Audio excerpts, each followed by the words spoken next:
The day finally arrived. A young woman picks up her bags and is happy not to have so many things to carry. Some maids ask if something is wrong, but she turns away without saying anything.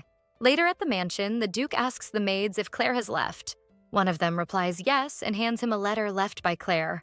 Apparently it's a divorce agreement. The Duke can't believe what he's reading. Meanwhile, Claire is already in a departing carriage.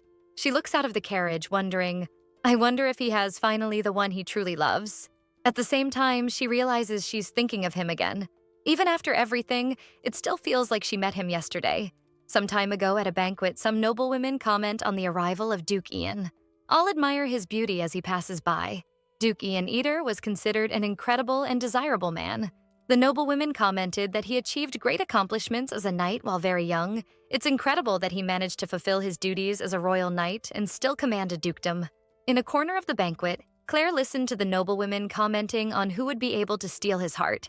Her sister calls her from afar. As she approaches, showing off her extravagant dress, Amelia comments on how Claire is spacing out in the corner again, but perhaps that suited her plain dress. She then asks if by any chance she saw the Duke, as she would like to meet him. As Amelia walks away, someone asks Claire if she is part of Marquis Maurice's family. Surprised, she looks back and sees a butler. She asks him if someone is looking for her. He simply agrees and asks her to follow him. Upon arriving at one of the mansion's rooms, he then informs the young lady that they are waiting for her inside. Upon entering, she finds the Duke standing, waiting for someone. Before she can say anything, he says, "Nice to meet you, Lady Claire. I'm from the Ader ducal family. I have an important matter to discuss with you, so that's why I called you here." After hearing the Duke's proposal, Claire is perplexed and asks him to explain better what he is proposing. The Duke understands it's a somewhat unexpected proposal, and Claire comments that he mentioned something like marriage. He agrees and says that is exactly the proposal. She pinches herself, thinking she might be dreaming, but it seems to be reality. Claire questions the proposal, stating that they barely know each other. The Duke then explains that they have met a few times at social events. However, as he will soon turn 25, his parents are pressuring him a lot to get married. And since he inherited the title of Duke, his parents are becoming increasingly intense about it. And if it continues like this, they might decide to put him in an arranged marriage. But the Duke confesses that he has someone he has loved since his childhood. He says he even tried to convince his parents that he would get engaged to the young woman and marry within a year. But his parents disagreed and told him to marry as soon as possible. Understanding the situation, Claire says his parents are probably worried that this marriage won't happen, as the Duke's beloved is very far away. Ian takes a sip of his tea, and then finally decides to propose the agreement, to marry Claire for only 1 year and if she can understand the situation. Looking at Duke Ian, she pinches herself one more time just to make sure it's not a dream. Honestly, I also wouldn't believe the most handsome and popular guy in the kingdom wanting to marry someone he barely knows out of nowhere. Finally, she replies, saying that even though the story is a bit confusing and hard to believe, she agrees to the arrangement. However, she decides to ask what we all want to know. There are so many women in the world. Why did he choose her? Ian explains that there are a few reasons, but the first and most important for his decision was the complicated financial situation the Maurice family is currently in. Claire, a little embarrassed, can only think of her family's situation. Formerly, the Maurice family was considered one of the highest-ranking noble families, but after a flood 10 years ago that destroyed a large part of their territory, in addition, several businesses that were set up to mitigate the flood damage ended up failing. And as a result, they ended up with an enormous debt. In other words, the Duke plans to use this marriage as a form of financial exchange. Responding then to the main reason, Claire says that in that case, why didn't the Duke choose her sister, since she is much more charming and outgoing? He replies that he had considered this hypothesis, but it is precisely because of her demeanor. While Claire is always dressed humbly, her sister dresses extravagantly. Impressed by his point of view, she realizes that he not only studied all possibilities, but also understands the nature of his actions. He concluded that this agreement would make no sense for someone who doesn't even have a notion of her family's crisis, which makes Claire agree. Claire asks if the reward for this contract will be financial support for her family, and the Duke replies, yes, a payment will be made to recover the family's failed businesses as a wedding dowry, in addition to financial help after 1 year. Surprised, she asks if she is that valuable, and Ian replies that it's actually more because this 1 year is very important to him. Claire realizes how much he must love that girl, and incredibly, he seems much more romantic than she expected. which surprises the protagonist, how he cannot ask for a dowry from her for the marriage and only ask her to act as the Duchess for 1 year and then divorce. It is then that Claire realizes that he wants her to move to his mansion and truly act as the Duchess of the house. He still warns. And of course, he offers to help in everything possible.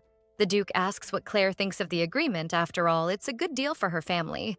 And if everything goes well in this 1 year, in addition to all the payment to the family, he will also reward her. She says he is very generous. Claire knows that after a noble lady divorces, many return to their parents' home, and usually the family ends up arranging a new marriage of their choice.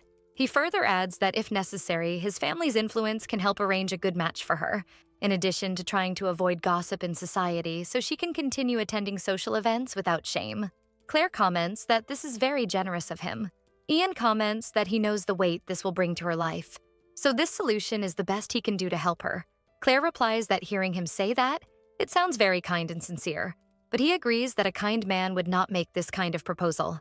And he adds that if there's anything else she wants, a house, money, or whatever she thinks would be worth that year of her marriage, she can ask for it. She realizes how passionate he is, and after a short pause, she agrees to the agreement, but with one condition. She would like him to be the person to convince her parents about the marriage. Surprised, he asks if that's all she would like. Ian comments that he doesn't believe her parents would refuse a marriage proposal from a duke, but he agrees to the terms. The protagonist comments that if she receives her parents' approval for the marriage, she would accept this agreement, actually correcting the word agreement to stand in marriage. A few days after establishing the agreement, the duke already started to move. A letter arrived saying that he would like to discuss something with her parents. And before she even realized it, the day of Ian's visit arrived. Claire noticed that the house was very agitated by his arrival. As she hung the laundry with her calloused hands, she thought this reaction was normal. After all, she hadn't told her parents anything, partly because she had entrusted this to Duke Ian, but also because she knows her parents wouldn't believe her if she had told them. Already in the drawing room, the Duke thanks them for setting aside time from their schedule to receive him and says he would like to make a request to the Marquis. "I would like your permission to marry your daughter," the Duke says, leaving the Marquis and the Marchioness in shock with the news. The Marquise asks about the proposal again to make sure he heard correctly. The Duke confirms that it is indeed so and asks if by any chance he is not suitable. The Marquis promptly asks the butler to call his daughter as quickly as possible, while the Duke thinks how easy it was. Given the way Claire had told him the other day, it seemed to be something very difficult. After a few minutes, the door opens, and Amelia, all elegant, introduces herself, apologizing for having kept him waiting. Her parents are proud, impressed that their daughter had this kind of relationship with the Duke. Meanwhile, Ian realized what was happening. Amelia approaches the Duke, saying that she hadn't realized what he felt for her, and perhaps he could have told her before. He was not referring to Amelia, but rather asking to marry Lady Claire. Everyone is shocked how such a plain girl could be the Duchess. Realizing that he got up and left the room, the family quickly runs after him to understand the situation. While walking through the mansion, Ian realizes that since the moment he arrived, something seemed wrong. Compared to the family's financial situation, all the furniture was strangely very luxurious. Clearly, if they sold some of these paintings, they would probably be able to buy several dresses for their daughter. Upon reaching the end of the corridor, he spots Claire passing by and says that he finally found her. He approaches and calls her "my beloved," while an embarrassed Claire doesn't quite know what to answer. Amelia gets annoyed, asking her sister for an explanation. Claire replies that what Mr. Ian said is indeed true, and she accepted the marriage proposal, leaving her sister even more annoyed. The Marquis, ignoring his daughter, asks the Duke if he is sure that she is the one he would like to marry, and Ian confirms again. He tries to explain that his family is not doing well financially, and they cannot have her marry at the moment because of the dowry. The Duke says that a dowry will not be necessary. After all, if he has Claire, he needs nothing else. He also informs that the wedding is already scheduled for the following month, that the Marquis doesn't need to worry about anything, thus leaving Claire's father not knowing what to answer and just agreeing. Ian approaches Claire, saying affectionately that he can't wait for them to get married, saying this in front of his family, who are still trying to process everything. A few minutes after the Duke left, Amelia is taking out her anger on Claire and trying to convince her father not to accept this proposal, also saying that she already knew her parents had decided to marry this girl to a disgusting merchant. Even though Claire was already used to this treatment, it still hurt to hear this from her own family. She knew she had to put up with Amelia's tantrum, as it was nothing out of the ordinary. Her father was passive and simply didn't get involved. And her mother, who never once defended her in her life. Claire was sure her mother hated her. The birth had been very difficult, and on top of that, they were expecting a boy. But Claire was a girl. Amelia's birth, on the other hand, was much smoother, and she was a very charming baby, which made her mother give all her affection to her. Her thoughts are interrupted by a strong slap to the face that Amelia gave her, questioning her why it had to be her. 1 month later, the wedding happened as planned, which was good for Claire, because since that day, Amelia's abuses only worsened, and the only thing her mother could do was buy new dresses to calm the spoiled girl's temper. However, the protagonist was satisfied that she managed to endure well and still be presentable on the wedding day, hiding her calloused hands with gloves. After the wedding, Claire lies down in bed, tired from the busy day, and realizes how comfortable that room was compared to what she had in her own house. The Duke enters the room, joking that his wife is quite bold, already in bed. She gets up apologizing and he laughs, saying he was joking and that she can relax. From today onwards, they will be together for 1 year, and she formally says, "Please take care of me. I will do my best to fulfill my duties." She also adds that this year is very important so that her husband can be with the person he loves in the future. And he still jokes, saying that being called husband even makes it seem like they are newly married. The Duke asks her to rest in this bed, and he will sleep in the office. Furthermore, the dress he ordered will probably arrive tomorrow. Claire tries to convince him to stay in the room, saying she would sleep in the study, but Ian doesn't give in until she thanks him and accepts. While trying to sleep, she thinks about why they aren't sleeping together.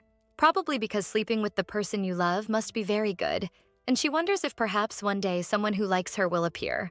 The next day, Claire wakes up to someone knocking on her door. As soon as she gets up, a maid says it's already past noon and asks if she would like to sleep more. But Claire says she has rested enough and will get ready, looking at the few dresses she brought. The maid asks if the rest of her clothes will arrive soon, but Claire explains that this is all she has, and that she doesn't need to worry, as Claire is used to dressing herself. Concerned, the maid asks if the Duchess will wear one of these dresses, and the protagonist asks if there's a problem. Apparently, the former Duchess cared a lot about her appearance and was always impeccable, which seemed strange to the maid. Claire noticed that even though the household staff treated her respectfully, there was still a harsh tone when referring to her, which was understandable after all. A plain woman appeared as the Duke's new wife without prior notice. The butler introduces himself without saying his name. Claire finds this a bit strange, but dismisses it and asks if he could teach her how to manage the duchy. But he refuses and says that she just needs to take care of herself and rest in her room. The protagonist realizes that perhaps this cohabitation won't be so easy, so she decides to explore the mansion and get to know things better, since apparently they won't help her. What she cannot do is do nothing about it, because in her home she lived as a servant doing manual labor, and ended up with calloused hands. Perhaps if she acts a little differently, who knows, she might get the hands of a duchess. While walking through the corridors, Claire hears some maids gossiping about her, commenting on her being a poor noble and totally incompatible with the Duke. In her luggage, she only brought 5 ragged dresses. She probably only plans to steal the Duke's money. The protagonist thinks that if it were her sister, she would have already slapped the maids. However, she will just ignore these insults. Upon arriving in the garden, she notices that everything is very well maintained. Probably the former Duchess took very good care of the mansion. When she met her at the wedding, Ian's mother seemed very busy and had to go to the neighboring country. And because of that, Claire couldn't ask for more details about her new role. While walking and thinking about this, she ends up finding a maid alone, apparently having to wash a large amount of laundry. Upon calling the girl, she gets startled and apologizes for taking so long. The girl, upon turning around, realizes she doesn't know the lady, and the protagonist introduces herself simply as Claire. Introducing herself back as May, she says that the other maids ordered her to wash all these clothes, but she can't manage it. Claire offers to help, and May, not knowing who she is, accepts the help. She teaches that if you step on the clothes during washing, the process becomes faster, and invites May to do it that way. The two have fun while washing the clothes, and the protagonist takes the opportunity to better understand the dynamics of the duchy, asking if Madame Sarn controls who will work on what in the mansion. May says she started working 6 months ago, and the head maid started making her do an absurd amount of laundry every day. When they are about to finish washing the clothes, May gets startled seeing that the Duke is behind Claire, watching everything. He comments that he was looking for Claire and asks what she is doing. Upon turning to answer, Claire slips, but he manages to hold her before she falls to the ground. Back in the chambers, after already having received care, Claire apologizes and says she didn't know he would return so soon. Ian comments that he came earlier because the new dresses were arriving, and he ended up coming because of his colleagues who said he needed to stay home like a newlywed does. He asks again what she was doing in the garden. She seemed happy, Embarrassed, she doesn't know what to answer and gets a little worried that he might think she's not good enough to be a duchess. Before she can invent an excuse, the head maid starts scolding her, saying that considering her position as duchess, it would be good to avoid certain behaviors. May interferes, saying it was her fault. The duchess was simply teaching because she wouldn't be able to complete her task on time. Claire is impressed and doesn't understand why that girl would be defending her, especially since they just met. It's the first time someone has been on her side for anything. The protagonist says that what May said is true, but that it's not her fault because she didn't do anything wrong. Questioning further, the head maid asks if the madam washed the clothes, as this is a behavior that stains the dignity of the Duke's family. But Claire is determined to take a stand and says that place is not accessible to anyone from outside, so if everyone stays quiet, there will be no problem at all. The Duke is happy to see his wife taking a stand. She adds that if this story spreads, it means someone in this house is disloyal and unfit to work here, which makes the head maid and the butler agree. Ian says he believes the situation is resolved, but the protagonist comments that there is something else she would like to say. In fact, she spent the whole day walking around the mansion alone as everyone seemed very busy. As the mansion seemed very large and there were many things to do, she asks if she shouldn't try to help. Claire asks the butler who is the person responsible for assigning duties, and he points to Sarna. The protagonist then announces that starting tomorrow, she will be replaced by someone else. Sarn desperately tries to justify herself, but the protagonist asks if she is competent because she put an absurd amount of laundry to be washed by a novice. She explains that the others were supposed to help as soon as they finished their tasks.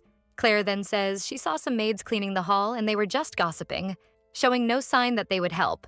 Before the discussion worsens, someone announces that the tailor has arrived, and she apologizes to her husband for taking up so much of his time. He smiles and says he is happy to see that he can count on her with the mansion's affairs. As the servants are leaving, Claire asks May to stay, and asks Ian if she can keep May as her personal maid.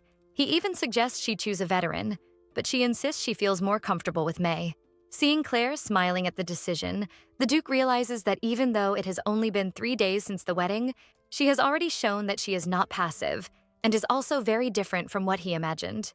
On another day in the office, someone calls Ian while he is lost in thought. This is Keith Valona, the king's younger brother. He comments that Ian's face is even glowing from being newly married. Ian asks if by any chance he was making a foolish face.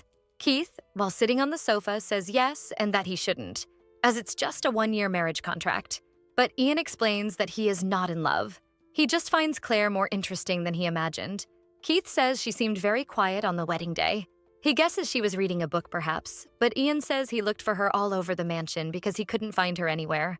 Until in the garden, she was washing clothes with the maid, barefoot and holding her dress.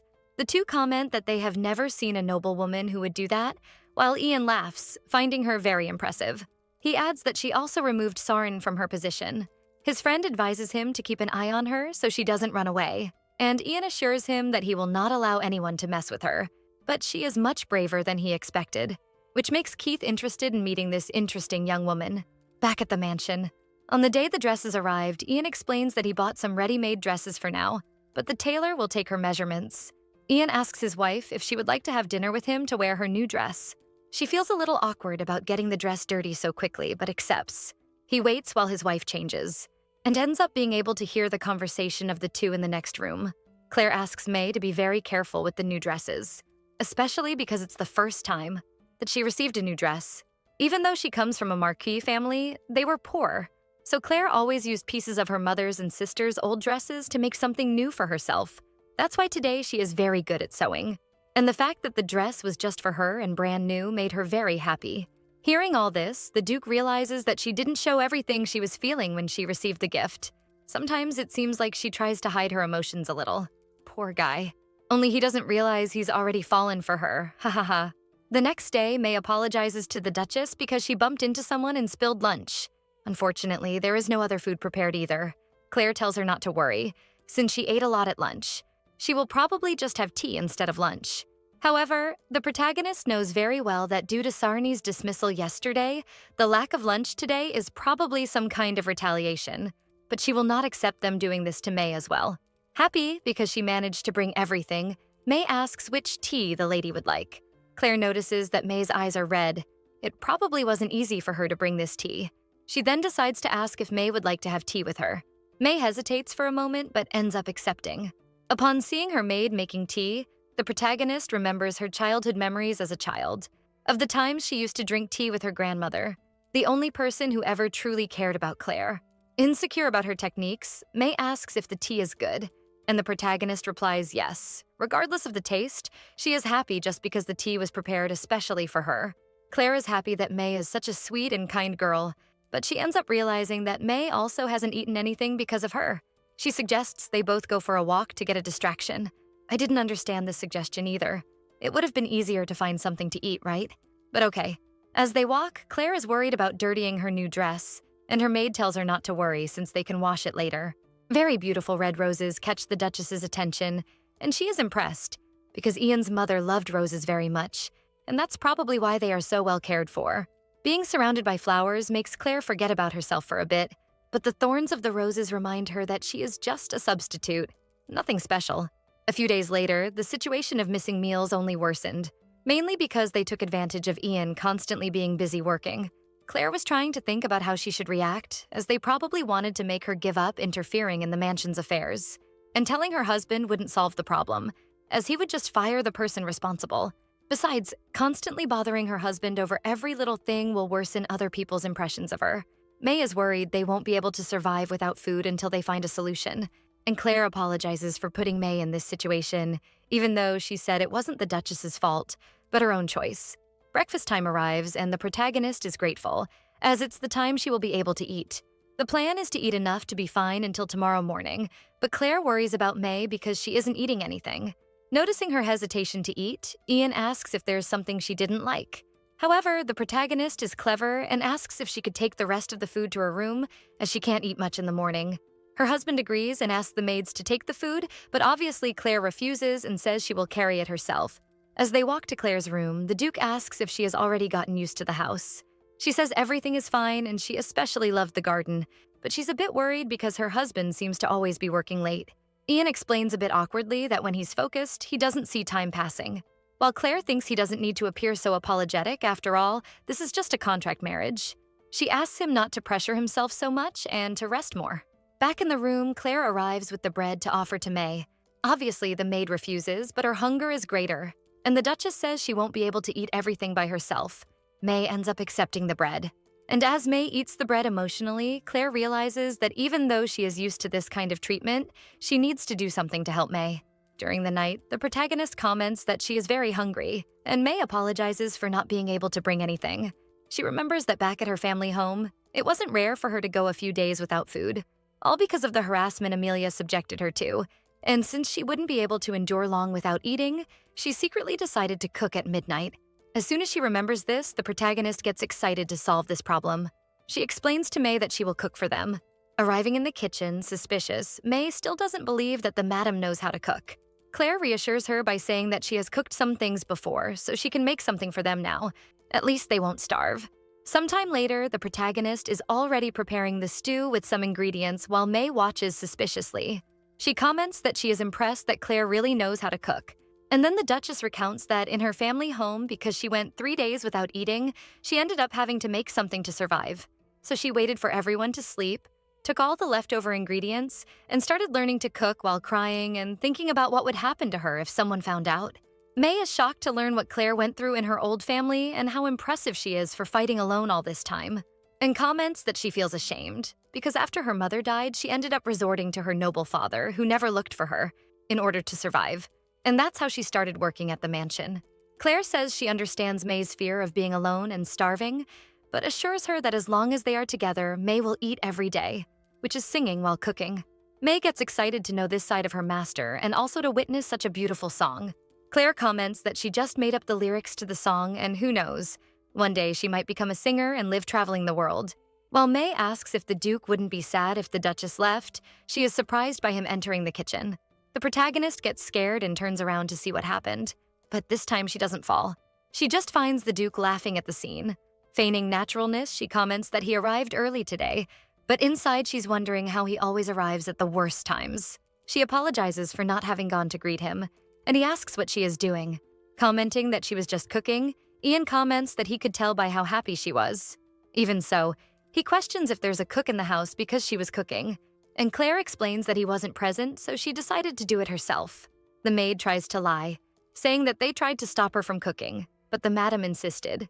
Counterattacking, Claire apologizes and says she only did it because she hadn't eaten anything since morning and because she was very hungry, she decided to use the kitchen without permission. The Duke asks why she didn't eat lunch. Feigning innocence, Claire asks if they usually serve lunch in this house. At this moment, it dawns on the handsome man, and he realizes that she is not eating outside of the meals she shares with him, and then he questions the servants, who simply remain silent, not knowing what to answer. Claire interrupts the scolding, saying that the food will get cold and asks if it would be possible to have this conversation after they eat.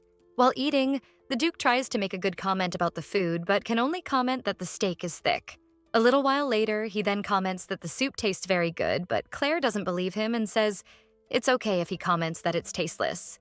He comments that everything is very good because she put effort into making it, so she realizes that he probably witnessed almost everything in the kitchen. She gets embarrassed, but he says she seemed to be having fun. The Duke explains that he arrived earlier because his colleagues asked him to return home as soon as possible, and this morning she also seemed worried about him working late, which makes Claire happy, as it will probably now be possible to end this food deprivation. After finishing dinner, the Duke comments on the Duchess's lack of lunch and would like to know who is responsible. They try to lie, saying that the Duchess is the one to blame. She feigns innocence and says that it must probably be true. Since they put so much effort into preparing the food, something she did wrong must have happened. Referring to the servants, she asks what today's menu was, but obviously they cannot answer. Until one of them accuses Annie, another maid, who, according to this girl, was to blame for not feeding the Duchess. When Annie is brought to be punished, she asks if she is being fired, and asking her husband for permission, Claire asks if she could have Annie work exclusively for her. He doesn't quite understand what she intends with this, but accepts after she asks, "Isn't serving someone you hate the worst punishment?" The next day, at the Duke's work, Keith comments that he seems to be in a good mood, and comments that last night he came to drink, but Ian had already gone home. Since he seemed very happy today, Keith was curious to know what happened. The Duke explains that when he arrived home yesterday, Claire was cooking while singing. And as he tells this, he thinks about how magical and delightful that moment remained etched in his memory. His friend comments that his wife is truly different, but cooking? He had never seen a person commit so much to a role that she was even cooking for her fake husband. Ian explains that it wasn't quite that. In fact, he should have noticed earlier, but the servants seemed to be conspiring against her and weren't serving any food. Keith is impressed that even while suffering, she managed to find the strength to overcome it and make her own food. The Duke also comments that since he needs her for this year, he tried to fire the person who was behind it, but incredibly Claire refused and asked for the person responsible to work directly for her. And even after they talked, Claire just said that the maid is probably too loyal to the family to have done that out of concern, so it would be a waste to fire someone like that.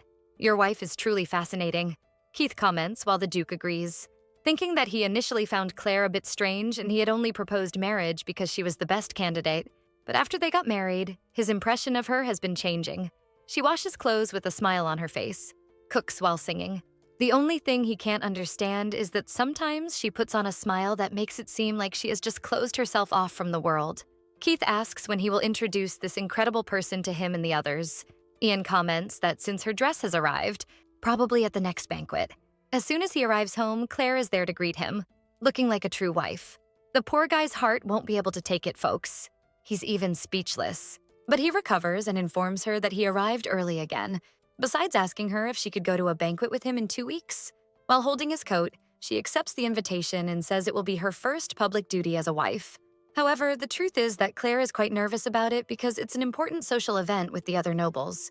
So much so that she ends up not being able to sleep, thinking about how she'll manage since she doesn't know how to dance. It will be her first banquet as Duchess. She definitely needs to dance. Perhaps it would be better to hire a teacher, but when Amelia went to learn, it took 2 years to get a teacher. And since dancing requires 2 people and it can't be with another woman, Claire honestly doesn't know what to do. The next morning, the Duke bids farewell to the protagonist going to work, while she thinks about how she will manage to find a dance partner in less than 15 days. On her way back to the room, she notices the maid carrying the clothes Ian wore yesterday, and asks the maid to give the clothes to her. Since the Duke is a stylish person who always wears different clothes, he probably won't notice that one of his outfits is missing. So she finishes a sheet doll with the Duke's clothes. This is her new dance partner. As she hugs the doll, she feels something in its front pocket, and realizes there was a very beautiful and old pen that he probably forgot. While placing the pen on the table, she thinks she'll probably return it to him later, since now she has to start her dance lessons. She tries to remember what she saw from Amelia's lesson and follow the rhythm of the birds chirping. Without knowing how to keep the rhythm or if she's doing it right or not, Claire enjoys herself while dancing with the doll. Again, the timing is bad, and the Duke enters the room calling her. Because of the pen, he'd forgotten his clothes. She pretends she wasn't dancing with a doll and turns to pick up the pen. Obviously, she slips again. The Duke runs to help her, and they both fall to the floor. Ian asks if he can know exactly what's happening, and the poor girl freaks out because she's been in his lap this whole time. She moves away and asks if he got hurt, and he says no. After all, he trains a lot, so that wasn't very difficult.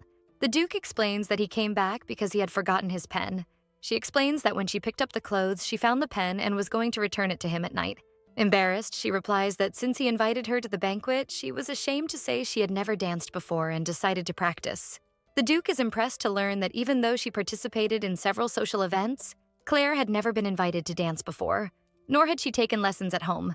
The Duke says that they will probably invite her to dance, but even if she rejects everyone, she still needs to dance one dance with him. And Claire explains that this is precisely why she made this doll to practice.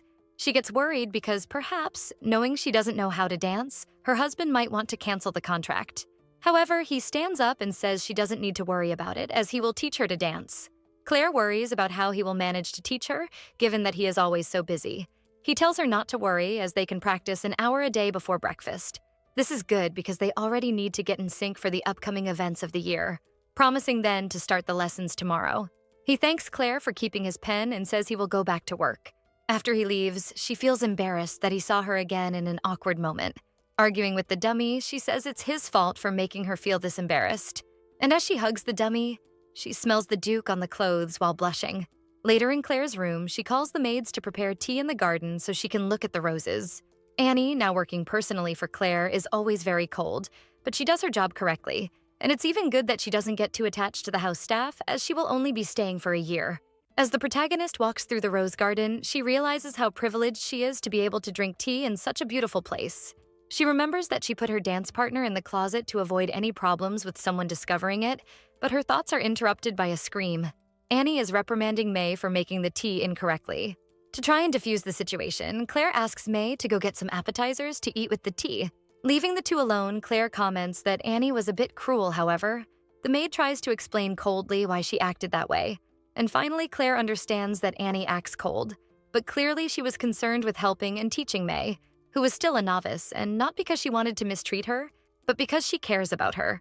Even so, she tells Annie that even if she hates her, please continue to educate and teach May, because that way May will certainly be a much better person and maid since Annie is cold, but very good at her job, and even when the protagonist leaves, the two maids will be fine. Changing the subject, Claire asks Annie where she can buy makeup, but the maid is shocked that the madam never used makeup before the wedding. The protagonist explains that she saw no need to use it and always went barefaced to parties. However, the truth is that it was Amelia who made her believe that it wouldn't make a difference whether she wore makeup or not. Annie says she will probably need to buy a whole makeup set, and Claire is a little worried about having to buy everything, probably having to ask her husband for permission first, but the maid explains that there's no need after all. The Duke didn't leave any shopping restrictions for the Duchess. She then asks if Claire needs anything else. Even though the Duchess replies that she doesn't think so, Annie proposes to take a look at her belongings to make sure nothing else is missing. But before she goes, she questions if Claire is comfortable letting someone who bullied her look at her belongings. Of course, Claire replies that it's no problem, especially because someone who was betrayed so quickly by her friends wouldn't try to do anything to the person who accepted her. Sometime later, May returns and asks where Annie is. The Duchess replies that she asked her to prepare things for the ball, so she went to check if anything else was needed. She remembers that she cannot do things wrong, especially because her husband prepared a dress just for her. So she needs to train more. Maybe tomorrow, after training with the Duke, she might train a bit with the dummy. At this moment, she remembers that she asked Annie to check her things, so she will probably find the dummy embarrassed. She runs to prevent Annie from finding it, but it's too late, and the maid wonders what that is in her wardrobe. May, upon seeing the dummy, asks if those aren't the clothes the Duke was wearing yesterday, while Claire, dying of embarrassment, can't say anything. Since she didn't explain the situation, the two maids believe the dummy is a way to miss the Duke, which makes things more embarrassing. But she ends up not being able to explain that it's for dance practice at the palace training ground. The Duke, hot, trains and shows his defined abs while wiping his sweat. He remembers joining the Order of Knights when he was only 18 years old after that. His efforts were recognized, and he became the Crown Prince's Royal Guard Knight. Even after receiving the title of Duke, he continued to serve as a Royal Guard, but he didn't feel he was playing an exceptional role in either place, and that's why he ended up leaving the Royal Guard at 22. But even so, training on days he can't focus is still very good, Keith calls him. Impressed that the Duke is training so early, and he says that he only went there to train because he found out that Ian was there, since lately he has cool and interesting things to share. The Duke turns around and says he has nothing to tell, but Keith says maybe he'd feel better telling someone than training. After a while, Ian gives in and ends up saying it's about Claire again. Keith asks if they happened to fight. He says no and tells that he actually ended up seeing her with a doll. It was really just any doll made with sheets and clothes. Ian explains that he ended up returning right after leaving for work, as he had forgotten his pen and his clothes from the day before, and when he questioned the maid, she said that the madam had taken it. When he arrived in the room, Claire was dancing with a doll wearing my clothes. It was the first time he saw a woman dancing so happily. Keith questions why she would be dancing with a doll, given that his sister always dances with several men at parties. Ian says he also found it strange, but he realized that they were probably raised very differently, since he hadn't deeply investigated her life to avoid getting too attached. He didn't know these things. His friend says he didn't imagine she was that interesting. Maybe she's more charming than the woman who played with his feelings for 10 years. He still continues saying that Ian probably just didn't have anyone else to love and ended up getting attached to a woman for 10 years who has probably already forgotten him and is enjoying life. This makes the Duke think. His beloved is named Sophia, the princess of the nation. They were friends since childhood, and over time she became someone he loved. He thought they were destined to be together one day. However, as Sophia was very curious, at 14 years old, she started traveling the world under the pretext of studying, and in this way the years passed until now the king ordered her to return in at most 1 year. Continuing to poke the wound, his friend says it's time to face the reality that he's probably clinging to something that doesn't exist. The next day, after breakfast, the two began dance lessons, which don't seem to be going very well. Claire is sure she was born without the gift of dancing, and probably her husband didn't have this problem when he learned, since she can't imagine him being bad at anything. He tells her that she's too worried about where her foot will land. She just has to feel the flow, however. Claire says she doesn't want to step on his foot, but Ian says there's a good side to stepping on a man's foot. That way, men who don't want their feet stepped on won't ask her to dance. She says that if it doesn't get better, her husband will suffer for a year, and he says it's no problem since he can endure it, so she doesn't need to worry about him. Even so, Claire is worried about causing too many problems, especially since she's not the definitive wife. A few days ago, Annie charged the Duke for several items that the Duchess was lacking, such as dresses, shoes, accessories, etc., making him have to buy all the items. Clearly, the Duke bought everything quickly and delivered it to their room. He says that even if Annie hadn't pointed it out, he would have been upset to know that he neglected his wife, and also comments that she has a very good critical eye for people, as the two maids she placed near her are very good and loyal. They decide to go back to dance practice, and noticing that she started looking at her feet again, he decides to teach her in a different way. Holding her chin, he asks her to practice dancing while looking into each other's eyes and talking. The poor girl's little heart can't handle so much beauty, and the handsome one still pretends he doesn't know how he affects her. Starting to practice the dance, Claire asks what they could talk about, and the Duke explains that it's normal for partners to have small talk while dancing. He then asks if she has gotten used to life in the mansion and apologizes for not having noticed about the food issue before. Claire affirms that it's fine, as it was her choice not to tell him. Even so, he worries that she suffered, but Claire says she's used to going hungry, which clearly worsens the situation, leaving him worried and disguising it. Claire says it was due to her parents' financial situation, avoiding talking about what she went through at her family's house, precisely because she didn't want him to feel sorry for her. Changing the subject, she asks him to talk more about himself, since they had already talked a lot about her. However, she touches on a complicated topic by asking what kind of woman the person he loves was. An awkward atmosphere settles between the two. Claire, realizing that he also has things he wouldn't want to share, makes her change the subject again, but he says it's okay. Ian says that Sophia is 1 year younger than him, but she has a challenging personality that she probably would have enjoyed much more if she had been born a man.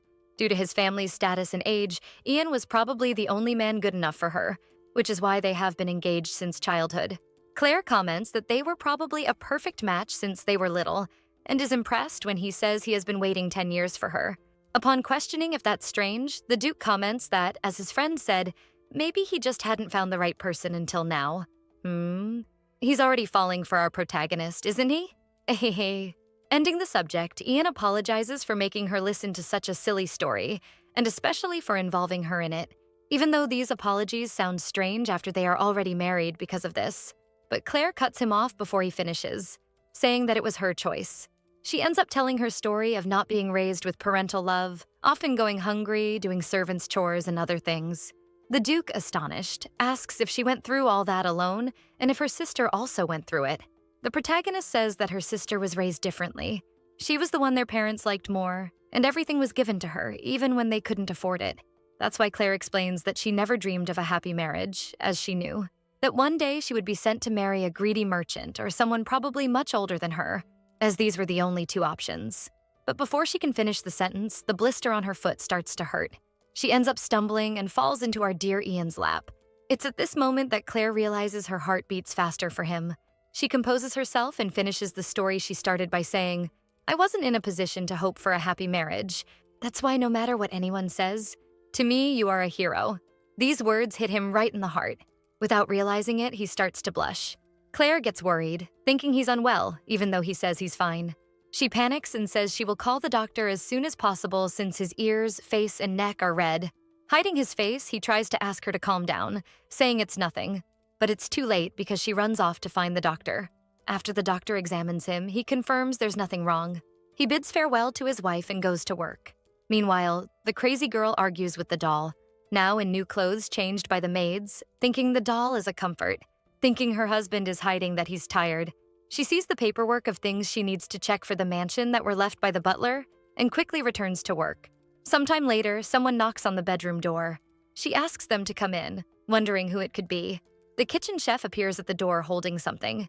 He hands her a large tray of cupcake-like muffins, saying it was an apology for what happened. However, everyone clearly knows that noble women value elegance and visual beauty, so delivering a plain and undecorated muffin? Claire thinks it might be exactly for her, since her sister always mocked her for never having tasted a noble sweet. The good smell of the muffins ends up disrupting her thoughts, and she decides to try one.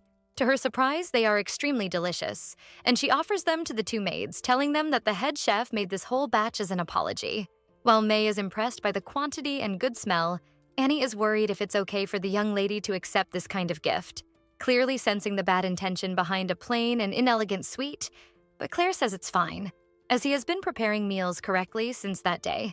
Worried about having too many muffins and them not being able to eat them all, Annie suggests the Duchess take some to her husband at work.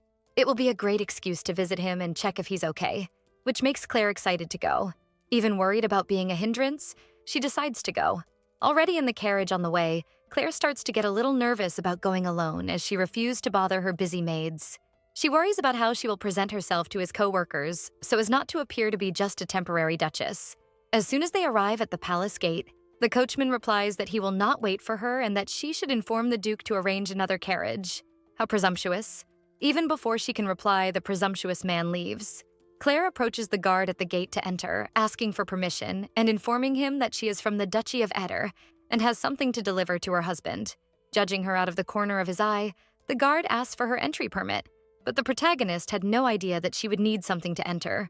He further adds, saying that without an entry permit or a royal order, it is not allowed to enter, and still asks with disdain if she hadn't heard about it from the Duke.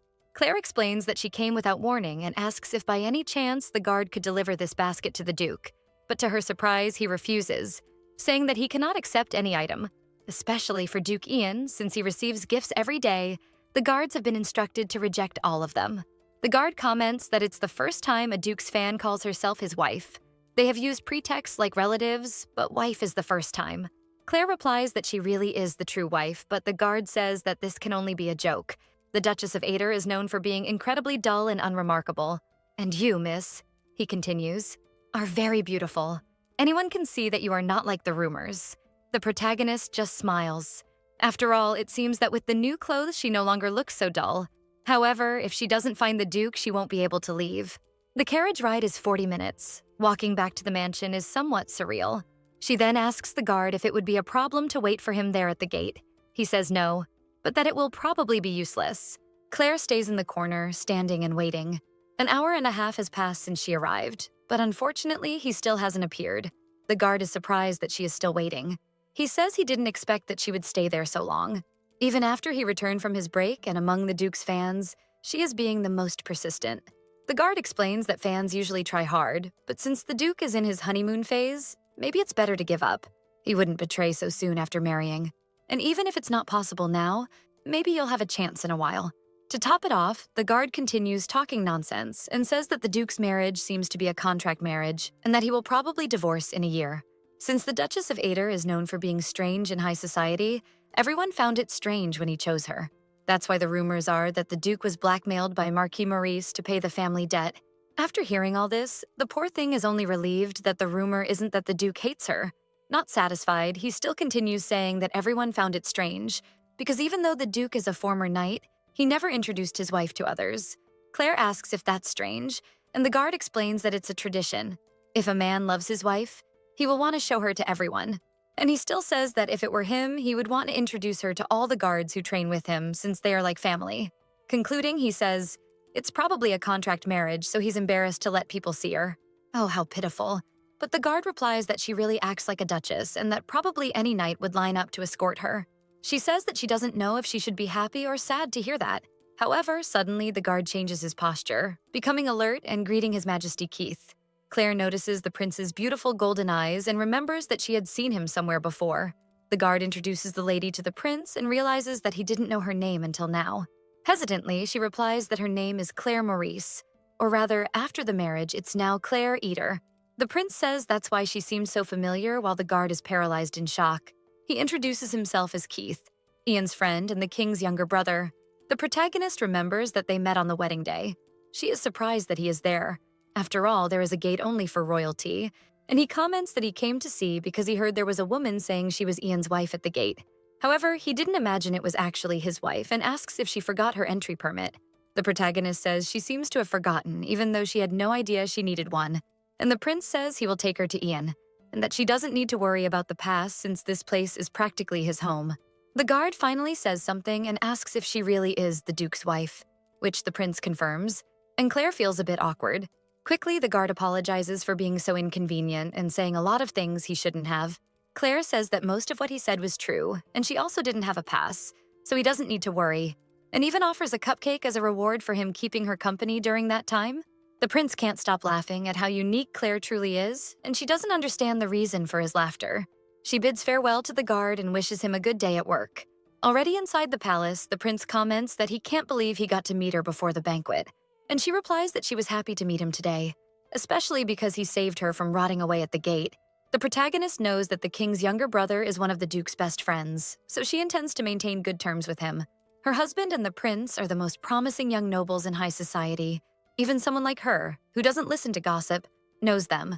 Unlike her husband, His Majesty is involved in several romance rumors. But perhaps because he chose his partners correctly, it never turned into a scandal. Keith says he heard a lot about her through the Duke and that she can speak formally with him, which Claire refuses, as it would be rude since he is royalty. The prince comments that it's no problem since she will be the Duchess for a year. This makes her wonder if the prince knows about the agreement or if it's just rumors like the guard. So she asks him if he also thinks they will divorce in a year, and that the guard commented the same thing. Even though she expected this reaction from people, it still hurts to hear it. Keith comments that if they divorce, he will help her. She asks if he would give her a job if she were abandoned. While laughing, the prince says it wasn't exactly that kind of help, but he heard she can cook and wash clothes. At that moment, she realizes that the prince probably knows everything about the two of them and the contract. She comments that he is really very close to her husband. Keith says they have been friends for 20 years and Ian tells him everything, so if she wants to keep something private. Before he finishes, Claire comments that she envies the prince, as she has no one she can talk to so freely. And Keith can only be impressed that she is truly amazing, since she doesn't even get angry that her husband is telling everything to someone else. Her husband is in his office working, thinking about how much Claire has improved in dancing, which is a good thing, but he will miss seeing her face all apologetic for stepping on his foot. A colleague enters the room saying he knocked on the door, but since the Duke didn't answer, he came in and hands over a report about Claire Maurice. His colleague questions him why he is investigating more about Claire, given that he had already seen about the Morris household before. Ever since he heard things about Claire, he became concerned about how she was raised, as she never learned to dance. She was probably mistreated at home. The only person who took care of Claire was her grandmother, but she passed away when Claire was only 10 years old. The colleague says he heard a rumor. It seems there's a lady claiming to be Duke Ian's wife at the front gate. It's impressive that even after the marriage, he remains famous. Ian thinks he would really like to introduce Claire to his colleagues to avoid situations like this. But since she would never come to his workplace to protect the fact that it's a fake marriage, this won't be possible. As his colleague is leaving the office, he runs into Keith, who is already entering the room, saying he has a special delivery. Claire appears behind the prince, apologizing for the intrusion. He didn't expect this, especially since he had just thought she wouldn't show up there. Keith comments, "What kind of expression is that? Ian should be happy his wife came to see him." She says she only came to deliver some sweets to him and that she's leaving now. Ian comments that it was probably heavy. She should have asked someone to carry it for her. Little did he know she had waited outside for 2 hours.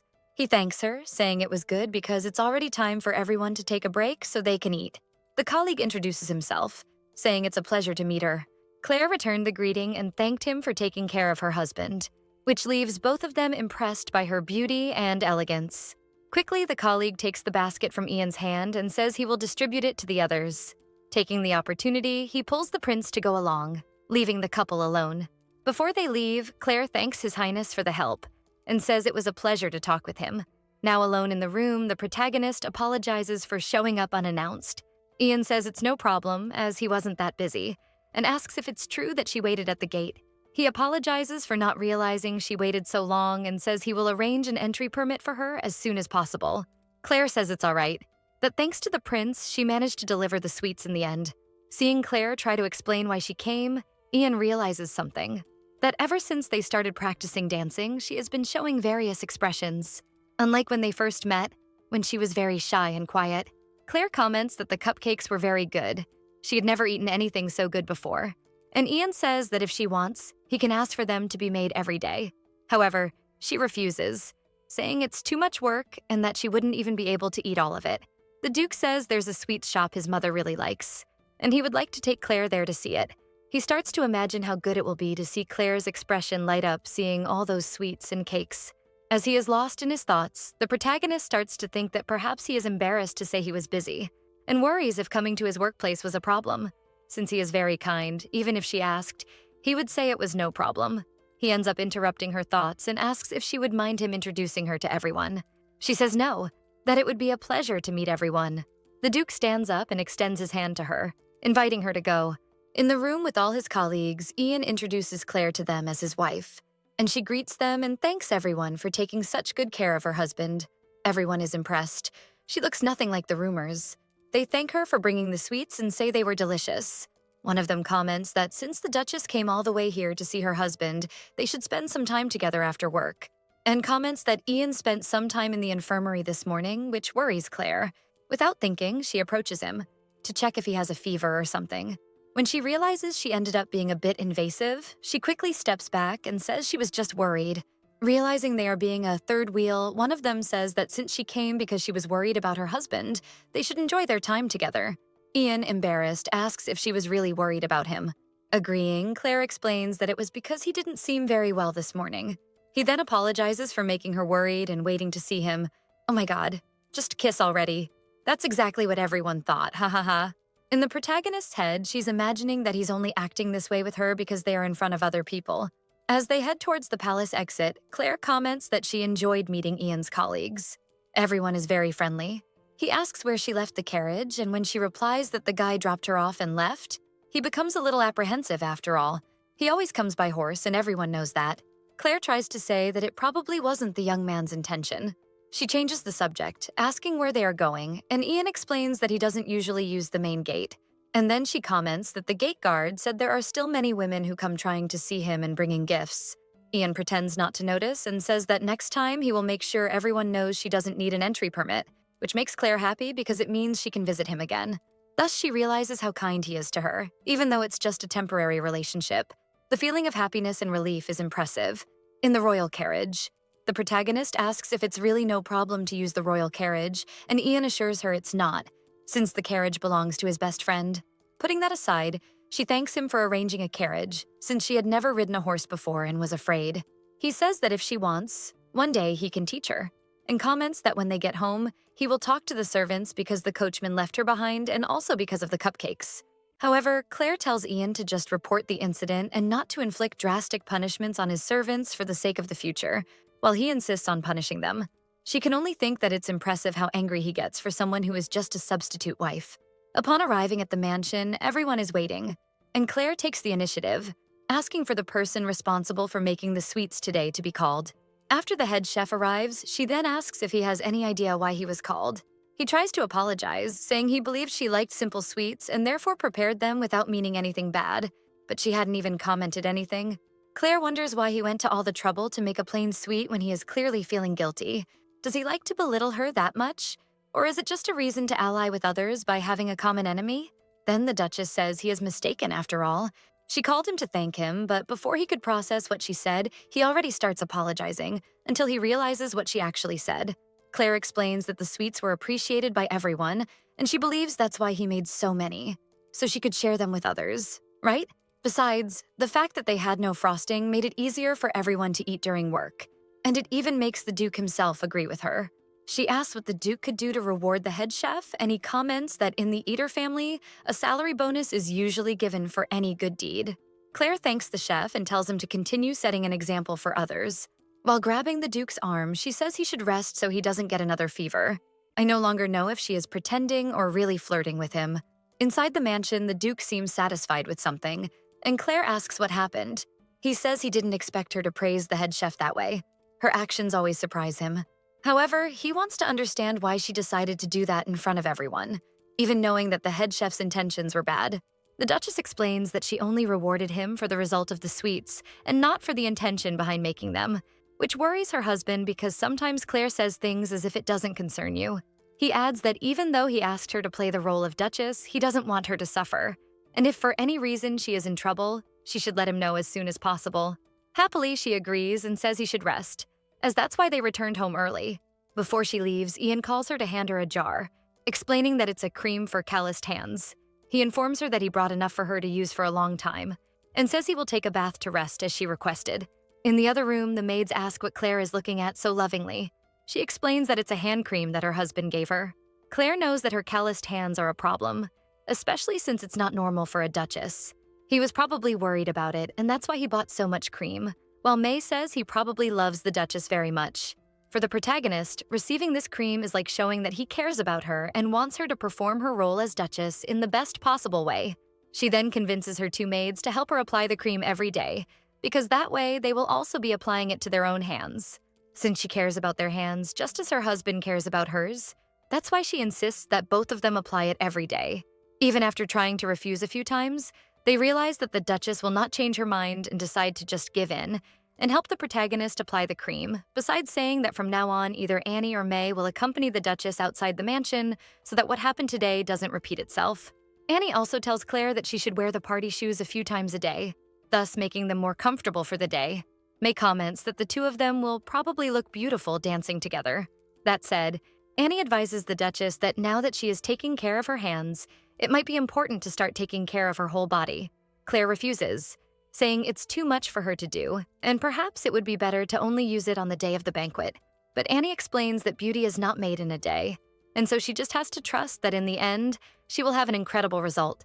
On the night of the banquet, a beautiful blue dress is ready and waiting to be worn by its owner. Due to nervousness, Claire spent the entire night looking at the dress and didn't sleep at all. In the past, her sister always took the best dresses, and because of that, everyone laughed at Claire during events. The maids ask if everything is all right, as the Duchess seems to be spacing out more often than usual. In fact, she has no idea what would look good or not, and wonders how Amelia managed to give orders and look beautiful for the banquets. Claire decides to ask for makeup like a picture frame, which leaves Annie a little confused, not understanding the connection between makeup and a picture frame. The Duchess explains that her husband is the most handsome man in the kingdom, and if she is going to be by his side, she cannot simply steal attention, but rather compliment the art like a frame. Annie says she understands what the Duchess means and will do her best to make her beautiful. Sometime later, May appears, crying with the shoe completely ruined in her hands. She apologizes, but truly doesn't know how it happened. May asks if they should look for the culprit, but the Duchess says it's no problem since that wouldn't solve the issue. She asks if there is another shoe to wear, and it seems only a new blue one is left. However, since she only wore this shoe once, it's very tight on her foot. Claire simply says it's perfect and that she will use those very shoes for the banquet. Annie tells the Duchess not to worry, as she will find out during the banquet who did this. Claire agrees, as destroying other people's things is truly very wrong. The preparations finally finish, and the Duchess looked very beautiful with makeup and the new dress. May compliments her beauty and says that today the Duchess is more beautiful than ever, which the protagonist thanks, even if it's just flattery. The Duke knocks on the door, asking if she is ready, and before they say goodbye, Annie tells her to trust that the two of them weren't just flattering her. Just look at her husband's reaction when she sees him. As soon as Claire sees how handsome the Duke is, she is speechless. It's truly very difficult for anyone to stand out next to him. She finally understood why all those noble women were obsessed with him, and she even wonders if she would be allowed to walk beside someone like that. She says it's the first time she's dressed up so much in her life, which makes her a little embarrassed. Our dear protagonist says she is beautiful, and for a moment he was speechless. But of course, she doesn't believe him and thinks he's acting to show the maids what a good husband he is. She says it's a bit strange to receive direct compliments like that, and he insists that she truly looked very beautiful in that dress. Returning the compliment, Claire says he also looks handsome, like a noble prince straight out of a painting. Annie reinforces that now the ladies should believe they weren't just flattering her. And so, the two leave for the party. As soon as they arrive, everyone notices the couple's beauty. Claire can perceive the fixed gazes on them, but she believes that this is probably due to her husband's beauty. And for some reason, just the fact that he is her partner gives her a sense of security. The Duke comments that everyone is looking at her. Of course, she insists, saying no, the gazes are because of Ian's beauty. And he comments that she is very oblivious when it comes to herself. She says she's actually very nervous and afraid of even forgetting how to greet people. The Duke then suggests they deal with the most difficult part first, which is to introduce herself to everyone as the Duchess of Eder. He finds it cute how determined she is, but gently asks her to calm down and enjoy the banquet, especially for her to stop squeezing her hands so much. She'll end up hurting herself. Trying to ease his wife's tension, Ian says that the first time he debuted in society, he was also very nervous. He was so tense that he was walking while swinging the same arm and the same leg like a robot. This makes the protagonist laugh just imagining the scene. Ian comments that she finally seems more relaxed. The first guest approaches the couple, asking permission to introduce themselves. This is the party hostess, Countess Boyle, and also a friend of Ian's mother. Both thank her for the invitation. Claire introduces herself elegantly, and the Countess comments that she can't even believe that little Ian already has a partner. She comments that their wedding was very beautiful and starts talking about moments from when Ian was little. This pleases Claire, as listening to stories from Ian's childhood is like getting to know a new side of him. The Countess comments that Ian has been very stubborn since he was little, and when he sets his mind on something, it's very difficult to change his mind. The first thing that comes to Claire's mind is that he really is like that. The way he holds on to one person so dearly, or how he hides when he's unwell and won't complain. She also comments that even so, the Duchess doesn't hate him, because his beauty allows him to get away with many things. Ian tells her to stop embarrassing him in front of his wife. Claire had attended several events before, but this was the first time she felt so welcomed. Even casual conversations like these fill her heart with warmth. The Countess apologizes for holding them for so long, and invites Claire to a tea party next time. Obviously, she had never been to one before and remembers that her sister always boasted about going, while Claire stayed home cleaning the floor and doing other chores.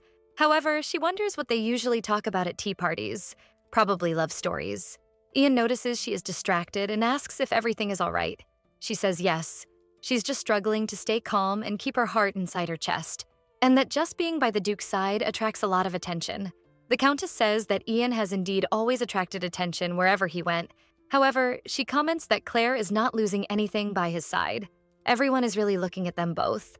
The protagonist says it's just because of her husband, but the Countess comments that several men are also appreciating her beauty. Claire worries if she is bothering people with her presence, which makes the Countess realize how oblivious the Duchess is. Ian comments that as her husband, he is more comfortable with her not noticing the gazes. The Countess replies that being modest is good, but Claire also needs to be more confident and says that everyone is stunned because she looks so beautiful tonight. The humble protagonist replies that if she isn't embarrassing her husband, that's already enough. The Countess says goodbye and asks them to enjoy the night. Ian invites Claire to get something to eat. However, as soon as they start walking, someone calls out to him. Several couples want to introduce themselves to the Duke and Duchess. precisely because they came to the party with the purpose of forming ties with the Duchy of Eater. Claire thinks she ended up receiving more compliments than expected, but she won't get the wrong idea, as the compliments are all thanks to the Eater family. After some time of conversation and introductions, Ian, already tired, says that they probably should have held a smaller banquet. Claire comments that it's the first time she truly feels how powerful the House of Eater is. Seeing that there are still many couples who want to introduce themselves, Ian thinks of an idea to avoid more introductions. Extending his hand towards Claire, he invites her to a dance, which she accepts with pleasure. As they dance, Claire notices that the gazes are sharp, but it's completely different from the ones she used to receive. Social events were just something she had to attend and silently endure, but now she never imagined she would be dancing so proudly. During the dance, she notices they are right in the middle of the hall, and remembers having noticed that the Duke, for some reason, always dances right in the center. She asks if there's any reason he does that. Ian explains that there isn't a specific reason, but it's because the center is always empty, and if the hall is too crowded at the edges, you always have to be careful not to bump into others. Changing the subject, he comments that Claire's dancing has improved a lot, and she says it's all thanks to her excellent teacher.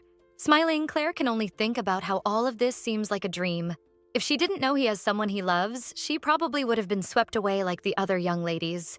However, she knows her place, and that this will only last for 1 year. Dancing with another young man sometime later, Claire ends up stepping on his foot.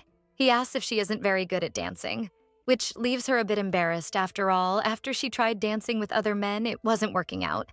For some reason, the dance she thought she had mastered only works with her husband. The young man thanks her for the dance and says how lucky Duke Eater is to marry someone like Claire. Obviously, she responds humbly, not believing the compliment. After a few dances, Claire's foot starts to hurt a lot because of the new shoes. Her wish was to be able to take off her shoes and go barefoot, but her dress isn't long enough for that. Keith spots the Duchess and greets her. She returns the greeting, and he comments again that she doesn't need to be so formal, commenting that the food and drink are very good and Claire should try them. She mentions that she doesn't like red wine. He says he will remember that, as he used to always bring wine to the Duke when he visited him. Placing his glass on the bandage, he says that next time he will bring something different that she might also like, and then he invites her for a dance. Claire hesitates a little. After all, her foot is not in the best condition, but it would be rude for her to reject a request from His Majesty. They then walk to the hall to begin the dance, but our dear Ian appears to save her, saying that unfortunately the dance will have to wait for another day. As they are leaving, Ian says he started feeling a bit unwell and has a headache. Claire runs towards him to check if he has a fever. I'm already thinking she's doing this on purpose just to enjoy the moment, ha ha ha. She turns to the prince, apologizing and promising to dance with him on a next occasion. Kissing her hand, he thanks her and says he will see her soon. Seriously, if Ian doesn't make a move soon, I'm in favor of Claire getting together with the handsome prince. On the way to the carriage, Ian apologizes for having called her to leave earlier. Claire replies that she had enough fun and the Duke's health is more important. Ian says it's a good thing he managed to get her out of there and apologizes, saying it was just a lie that he was feeling unwell. Not understanding anything, the protagonist asks why he lied and if he is really okay. He then says he did it because he noticed her foot was hurting since she was walking differently than usual. Claire tries to convince him that they should go back. It makes no sense for them to leave because of her. Suddenly, he places his hand behind her waist. He picks her up and says he is worried about her. She asks him to put her down, dying of embarrassment, but he says no because she is walking strangely. He then says that if she is too embarrassed, she just needs to close her eyes. This is the ideal moment for a kiss. Ah! Someone push? Since no kiss happened, let's continue. He invites her to continue their lessons tomorrow, and even though she says she doesn't want to take up his precious time, he replies that she doesn't have to worry since he is looking forward to it. The walk to the carriage continues, which seems like an eternity. Ian comments that they should talk more privately without all the servants watching. Claire agrees, saying that they really have good conversations while dancing, and the two lovebirds finally reach the carriage. During the way back, Claire apologizes again for not being able to endure until the end. Ian says she doesn't need to apologize. After all, it was he who called her to leave, and he had also already talked to everyone he needed to. During the event, he realized that Claire fulfilled her role as Duchess better than he had imagined. He is probably not the only one who is surprised by how different she is from what she appeared to be. He asks if her foot is very sore, and how this happened even after she had worn the shoe a lot so it wouldn't hurt on the day. The Duchess says that an unforeseen event happened in the morning and her shoe was damaged. Because of this, the only shoe left was one she hadn't used yet. Ian finds this strange. Are the servants mistreating her again? but Claire just says it was her fault for not taking care of the shoes properly. Telling her not to apologize, the Duke asks if she has any idea who did it, and if she will again give a light punishment to whoever did it. After all, even if someone doesn't like her, this went too far since the shoes are property of the dukedom. Ian is indignant and asks her to care more about herself. He believes that making her starve was much worse than the shoes. He asks her to notify him immediately if something happens again, and he also says he will resolve the shoe issue. The servants need to remember whom they serve. The next morning, Claire refuses to get up, still not believing what happened yesterday. It was the first time someone carried her in their arms like that. However, she is surprised by someone knocking on her door. Ian greets her good morning and asks if it's too early for her to get up, but Claire says she was just a little tired. Since her foot was injured yesterday and she never notices her own injuries, Ian decides to skip dance practice today and asks her to sit with them and just talk for today. Claire asks what they could talk about today. The Duke says he would like to know about her childhood. Since even though they are married, Ian knows very little about her. Claire explains that she was a child who lived following her grandmother. Everything she did was always with her grandmother, and she taught her practically everything. She was very kind, but also strict. Ian asks if she was the one who taught Claire etiquette, and she says yes. But unfortunately, she passed away when Claire was only 10 years old. He asks if her family hired a tutor after that, but the protagonist says no, because they couldn't afford one. The truth is, they didn't want to spend money on her. They freely spent everything on Amelia, and her mother said that if she cleaned everything, she could study with Amelia afterward. Clearly, she never kept the promise. Noticing that Claire became thoughtful and had a sad expression, Ian apologizes for making her talk about painful things. Ian says that Claire's life is not ordinary at all. Given how perfectly she behaved yesterday, it's hard to believe all the bad things she went through. It impresses him that a child who only learned until the age of 10 could act perfectly like a duchess.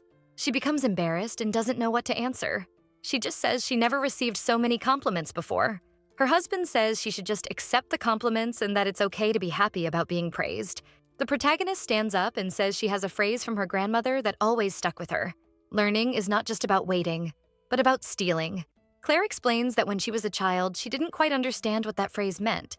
But over time, she realized that no teacher would teach her if she just waited. That's why she decided to steal. On the days her sister had lessons with the tutor, Claire intentionally left the office to clean later so she could hear the entire lesson. As soon as Amelia said goodbye to the tutor, the protagonist took the opportunity to write down everything she had heard. Ian says he didn't imagine Claire had gone through such difficult times. She says that's in the past, but her grandmother's words only made sense after she debuted in high society. Normally, noble women go to tea parties with their mothers when they are young, so they learn about etiquette before debuting. Ian says that's why she always stayed in the corners of the party. Claire explains that it was precisely because she didn't know what to do, so she stayed in the corners while listening to how nobles socialized, how they moved, and that's how she stole mannerisms and refined her imitations. Ian realizes how incredible Claire was. After all, he feels he just waited, since he didn't achieve anything by his own will. The Duchess encourages him by saying that he was able to accomplish everything that came to him, which is also impressive. One example is the fact that he chose her to marry precisely to be with the woman he loves in the future, and thus he can save Claire too. Standing up, the Duke says he was very happy to hear more about her, and that they should do this more often. The maid calls them for breakfast. Noticing that Claire is still walking with difficulty, he asks if she prefers him to carry her to the table. Obviously, she refuses, and while laughing, he says he asked the servants to bring the food to the room. After breakfast, Claire was attended to by the doctor who treated her foot injuries, and Ian bought new shoes for her. A maid approaches and asks if she could speak with the Duchess. She says her name is Emma, and says that she actually believes Annie was responsible for destroying the shoes. Claire finds it strange and asks why Emma is saying this. She says that since Annie is the Duchess's personal maid, she has easy access to the room. And last night, Emma witnessed something. Annie was holding a pair of scissors in the hallway with a somber expression. That's why she's sure it was Annie who destroyed the shoes. Apparently, she hasn't liked the Duchess from the beginning. However, Emma says that since she is still new to the mansion, the only thing she could do was observe. But now she would like to help the Duchess. Claire says she appreciates the concern, but Emma shouldn't blame someone without proof, and merely holding scissors in the hallway isn't sufficient evidence. She concludes by saying that for now, she won't take this accusation seriously. But if Emma knows anything else, she is free to tell. Emma says that she and Annie are from the same village, and Annie frequently caused trouble there. The Duchess says she will be fine, and that to avoid bothering others, Emma should keep it a secret from them. Walking through the hall, Claire notices a painting of her husband when he assumed the title of Duke. Looking at the portrait, she wonders what he would think of Emma's story. Would Annie really do that to her? Even after all the help she gave her? Although she is strict, Claire hasn't noticed any malice in her actions or words. Moreover, she works diligently and always cares about others. Claire decides not to say anything to anyone for now. A few days later, rumors that Annie ruined the Duchess's shoes have already spread among the staff. And since her reputation wasn't good for having made the Duchess go hungry, everyone quickly believed the rumor.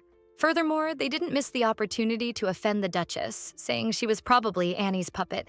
Annie meets Claire in the office and asks why she hasn't said anything about the rumors yet, but the Duchess merely says she cannot stop people from talking. This leaves Annie dismayed that she doesn't care and hasn't fired her yet. Annie asks if the Duchess happens to know what the staff calls her, and she replies that she does know. Annie's puppet, coward, and a few others she can't remember. The maid asks if she knows this. Why doesn't she do anything about it? If the Duchess just fires her, it will probably solve the problem. Claire asks if the rumors are true and if it was really Annie who destroyed the shoes. Annie replies yes. However, the Duchess says there is no proof it was her. Annie, worried, says that if she doesn't fire her, the other staff won't respect her. And Claire, laughing, replies that they never respected her anyway. Annoyed, the maid bangs on the table and asks how the Duchess can laugh at such a thing, and says that she herself will resign.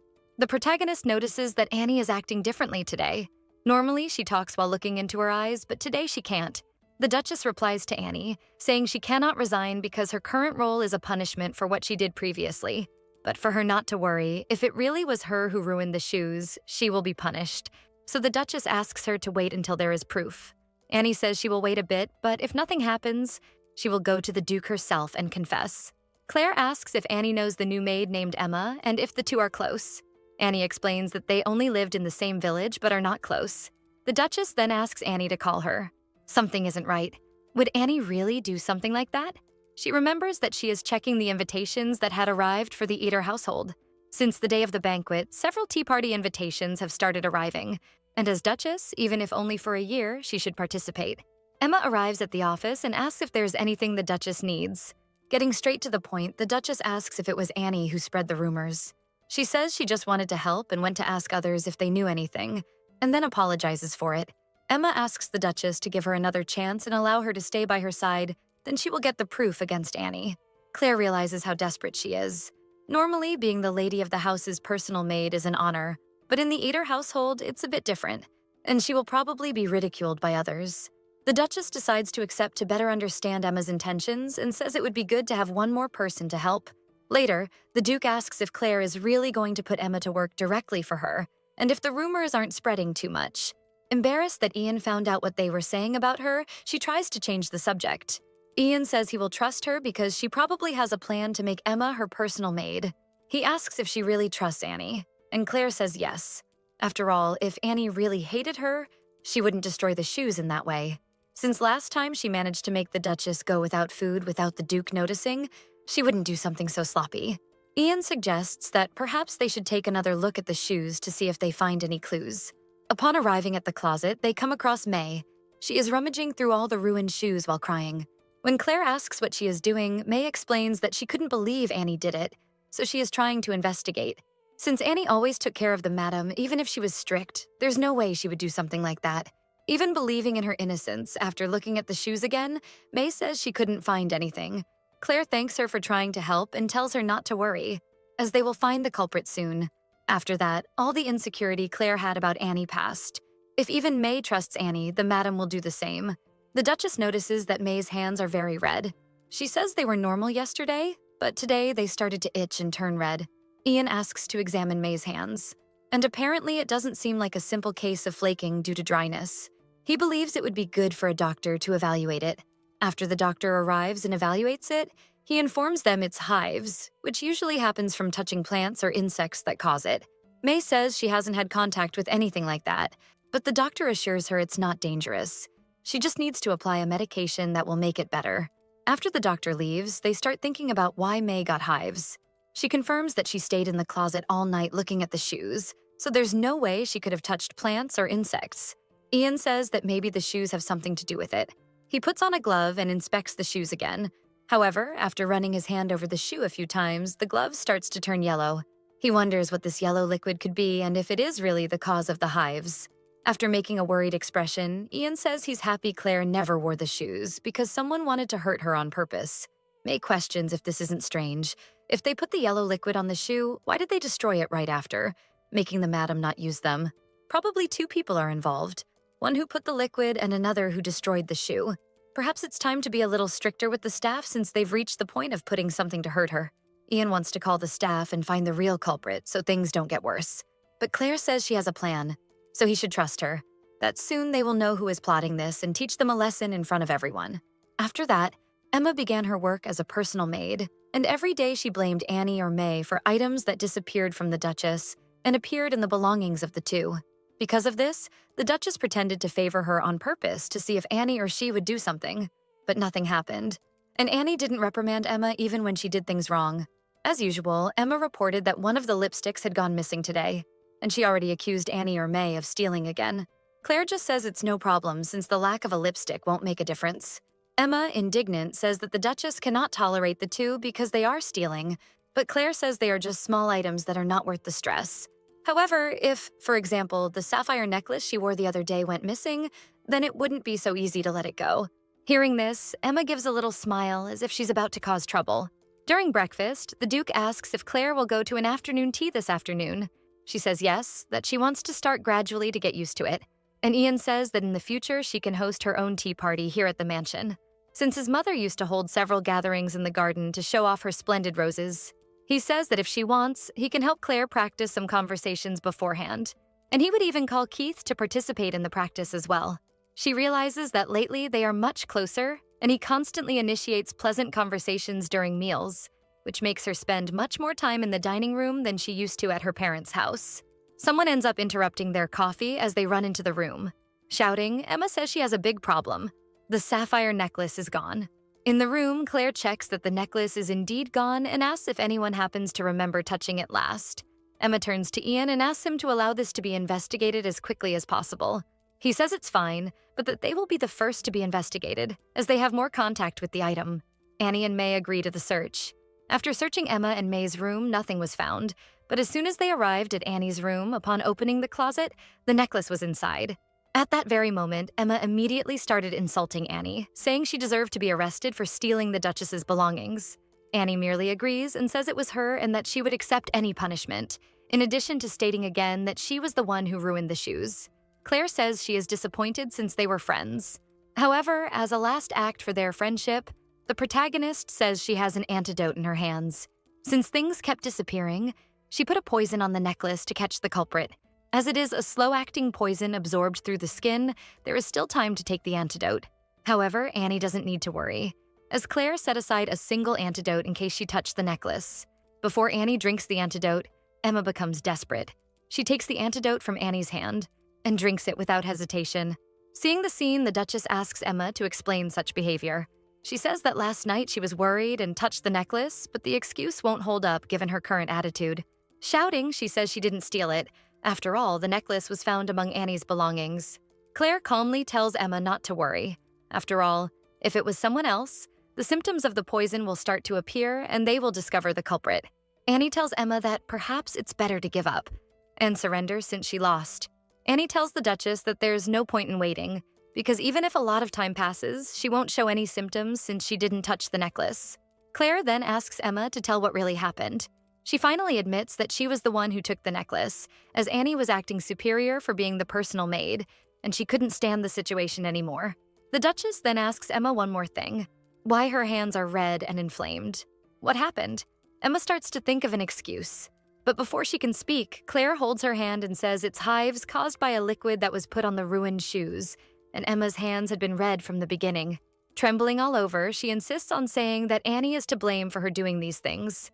Fed up with the situation, Claire asks the Duke if she can leave the rest to him. He then calls two butlers and asks them to take Emma to the dungeon. In shock, she questions why Annie's punishment last time was to work for the madam, and hers is to be imprisoned. Claire explains that the situation was different before. Furthermore, all the words Emma speaks are lies, and so she is removed while screaming. The Duchess looks at Annie, expecting an answer. After all, she had been enduring all this silently, even knowing who the real culprit was. Annie explains that she and Emma are from the same village, and because of that, she owes Emma a debt in her mother's name. When she arrived in the room and saw Emma putting something on the shoes, she tried to hide the crime by destroying the shoes. Happy with Annie's action of trying to protect both of them, the Duchess says that Annie should have been sincere from the beginning and told the truth. Apologizing, the maid says she was foolish and is ready to receive her punishment. The punishment chosen by the Duchess was that for exactly 1 year, Annie is forbidden from lying to the Duchess. Emotional? The maid cries, while thanking the Duchess for her trust and kindness.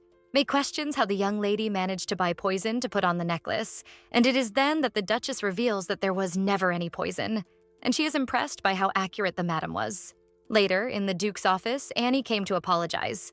He says he didn't call her to punish her, but to find out if there are other people in this mansion who still wish Claire harm. After all, even though Annie's words are harsh, she doesn't seem to want the Duchess harm, and in fact seems to even like her. He questions her why she made the Duchess starve before. Finally, Annie confesses that it was because she heard the other staff saying they would put laxative in her food, not knowing what to do. Annie just destroyed all the food. As they seemed not to stop, Annie took the lead and suggested that it would be better to make the Duchess starve. The Duke becomes extremely irritated for not having noticed all this under his nose. He hands a sheet to Annie and asks her to write down the names of everyone involved in this. After he sees the names, he already imagined who they would be. However, replacing everyone will make Claire notice and get upset. He decides then to ask Annie to keep an eye on them for now. Especially because of the last incident with Emma, it's possible they see Claire as a villain now. He becomes worried about why his wife didn't tell him things. Maybe it's natural not to trust someone who is using you as a wife for a year. Annie says that if there's nothing else he needs, she will withdraw. But Ian says there's one more thing he needs. Then he asks if she knows what Claire likes. Giving a nudge, she says, "Wouldn't the husband know these things better?" But still replies, saying that the Duchess doesn't like flashy things, but she probably likes vibrant things more than she admits. Normally, she always says it's not her style and keeps away, but Annie feels that she is afraid of not suit her more than not liking it. He comments that he wishes Claire had more confidence in herself. Annie comments that there's something that would probably greatly increase the Duchess's confidence. And when he asks what it is, she replies saying it would be his love, filling the Duchess with love and affection. Even not understanding why, Ian feels a great desire to please Claire more and more to see her expression and make her happy. A few days later, Claire is surprised that her mother-in-law sent a letter. The Duke informs her that she plans to stay with them for a few days, handing the letter to Claire, besides explaining that, for some reason, the letter was delivered to the royal palace and not to the Duke's house. Upon reading the letter, Claire saw that her mother-in-law was in a neighboring town, and that apparently the date she mentioned for her arrival is actually tomorrow. And looking at the letter, she sees that it was written over a month ago. The Duke explains that he was also surprised, but apparently there was some delay in the delivery, and for that he apologizes to Claire. She questions whether she should prepare something special, but Ian explains that there is no need, because if his mother needed anything, she would have probably described it in the letter. Also, she just wants to see how they are living. That's why Claire's presence alone is enough to satisfy her mother. Determined, Claire decides that she needs to show that she is a good wife. And the Duke reassures her by saying that she is already good just the way she is, especially in managing household matters personally. He also makes a point of saying how charming she is, which makes Claire embarrassed because lately, the Duke has been giving her these compliments frequently, and she had never been praised before, so it's a bit difficult to know how to respond. Changing the subject, the Duke says that his mother is not a difficult person, but if something bothers Claire, he would like to know as soon as possible. Determined about the issue of their contractual marriage, Claire says that she will fulfill her role correctly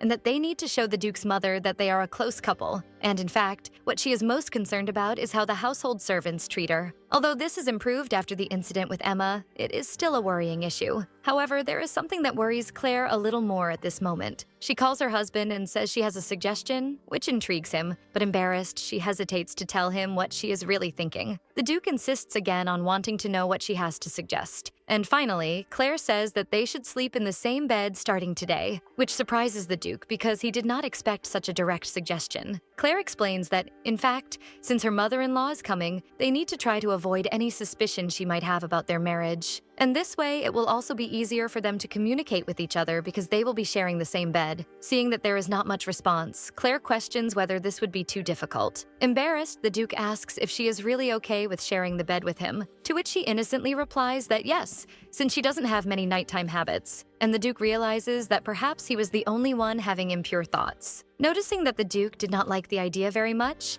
Claire asks if it is because sharing a bed with someone he does not love is something he would not want, and then asks him to forget that she suggested it. But the Duke says that it is not that, and that he will accept the suggestion, which makes Claire very happy. And he explains that his mother is a very perceptive person, so it is wise for them to be completely cautious. And if Claire has no problem sharing the bed with him, he will do so gladly. Extending his hand as if to seal a deal, the Duke says that he will be in her care from that moment on, which Claire reciprocates, and thus they seal the agreement. That night, the two shared the bed. Actually, the three, right? Because Dummy was there too. And Claire felt that the bed, which always seemed so cold, was warmer this time. Early in the morning, still sleepy, Claire wakes up to the Duke calling her and wishing her a good morning, which makes her embarrassed, as apparently she ended up sleeping a little longer. The Duke explains that May even called them, but he asked her to let Claire sleep a bit more. Quickly, she gets up and apologizes for making him wait for her to wake up, to which the Duke explains that it is no problem at all, since she was sleeping so peacefully that he didn't want to wake her. And more impressively,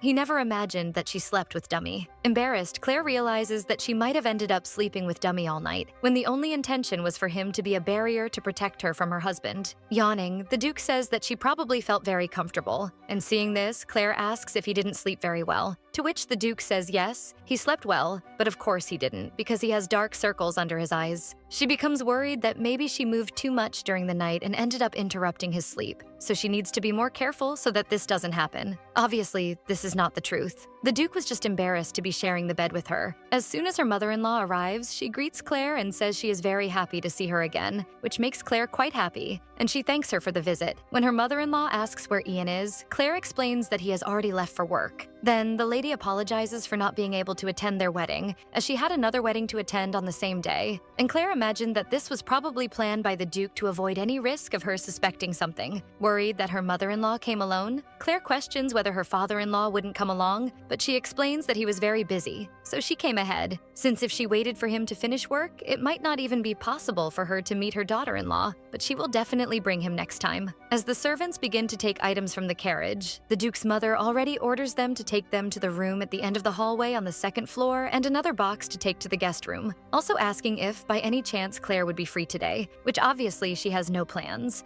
since the only plan was to host her mother-in-law. Thus, the two decide to go out alone for a walk, with her mother-in-law saying that it has always been her dream to go shopping with her daughter, which touches Claire, as she didn't know her mother-in-law could be so welcoming, and she wonders if perhaps she should have asked Ian for more information about her, since she herself has never gone shopping even with her own mother. So she becomes worried if she will be able to do this in a way that is pleasant for her mother-in-law. Ian's mother explains that shopping with a man is very boring, as they are just there to carry the bags. And even when she asks for an opinion, they just say it looks good and to take it. Agreeing, Claire says that everything must really look very good on her because she is so beautiful. This makes her mother-in-law embarrassed, warning that she doesn't need to flatter her like that. Even so, she is very happy with the compliment. For the first time, Claire realizes how similar her mother-in-law is to the Duke, especially the eyes and when she smiles. The mother-in-law comments that shopping must be very fun for Claire, and that because of this, she even envies the Marchioness Maurice a little for having 2 daughters, so she probably enjoyed that a lot. Of course, our protagonist just smiles, because she knows very well that her mother and sister always go shopping, but she herself was never invited,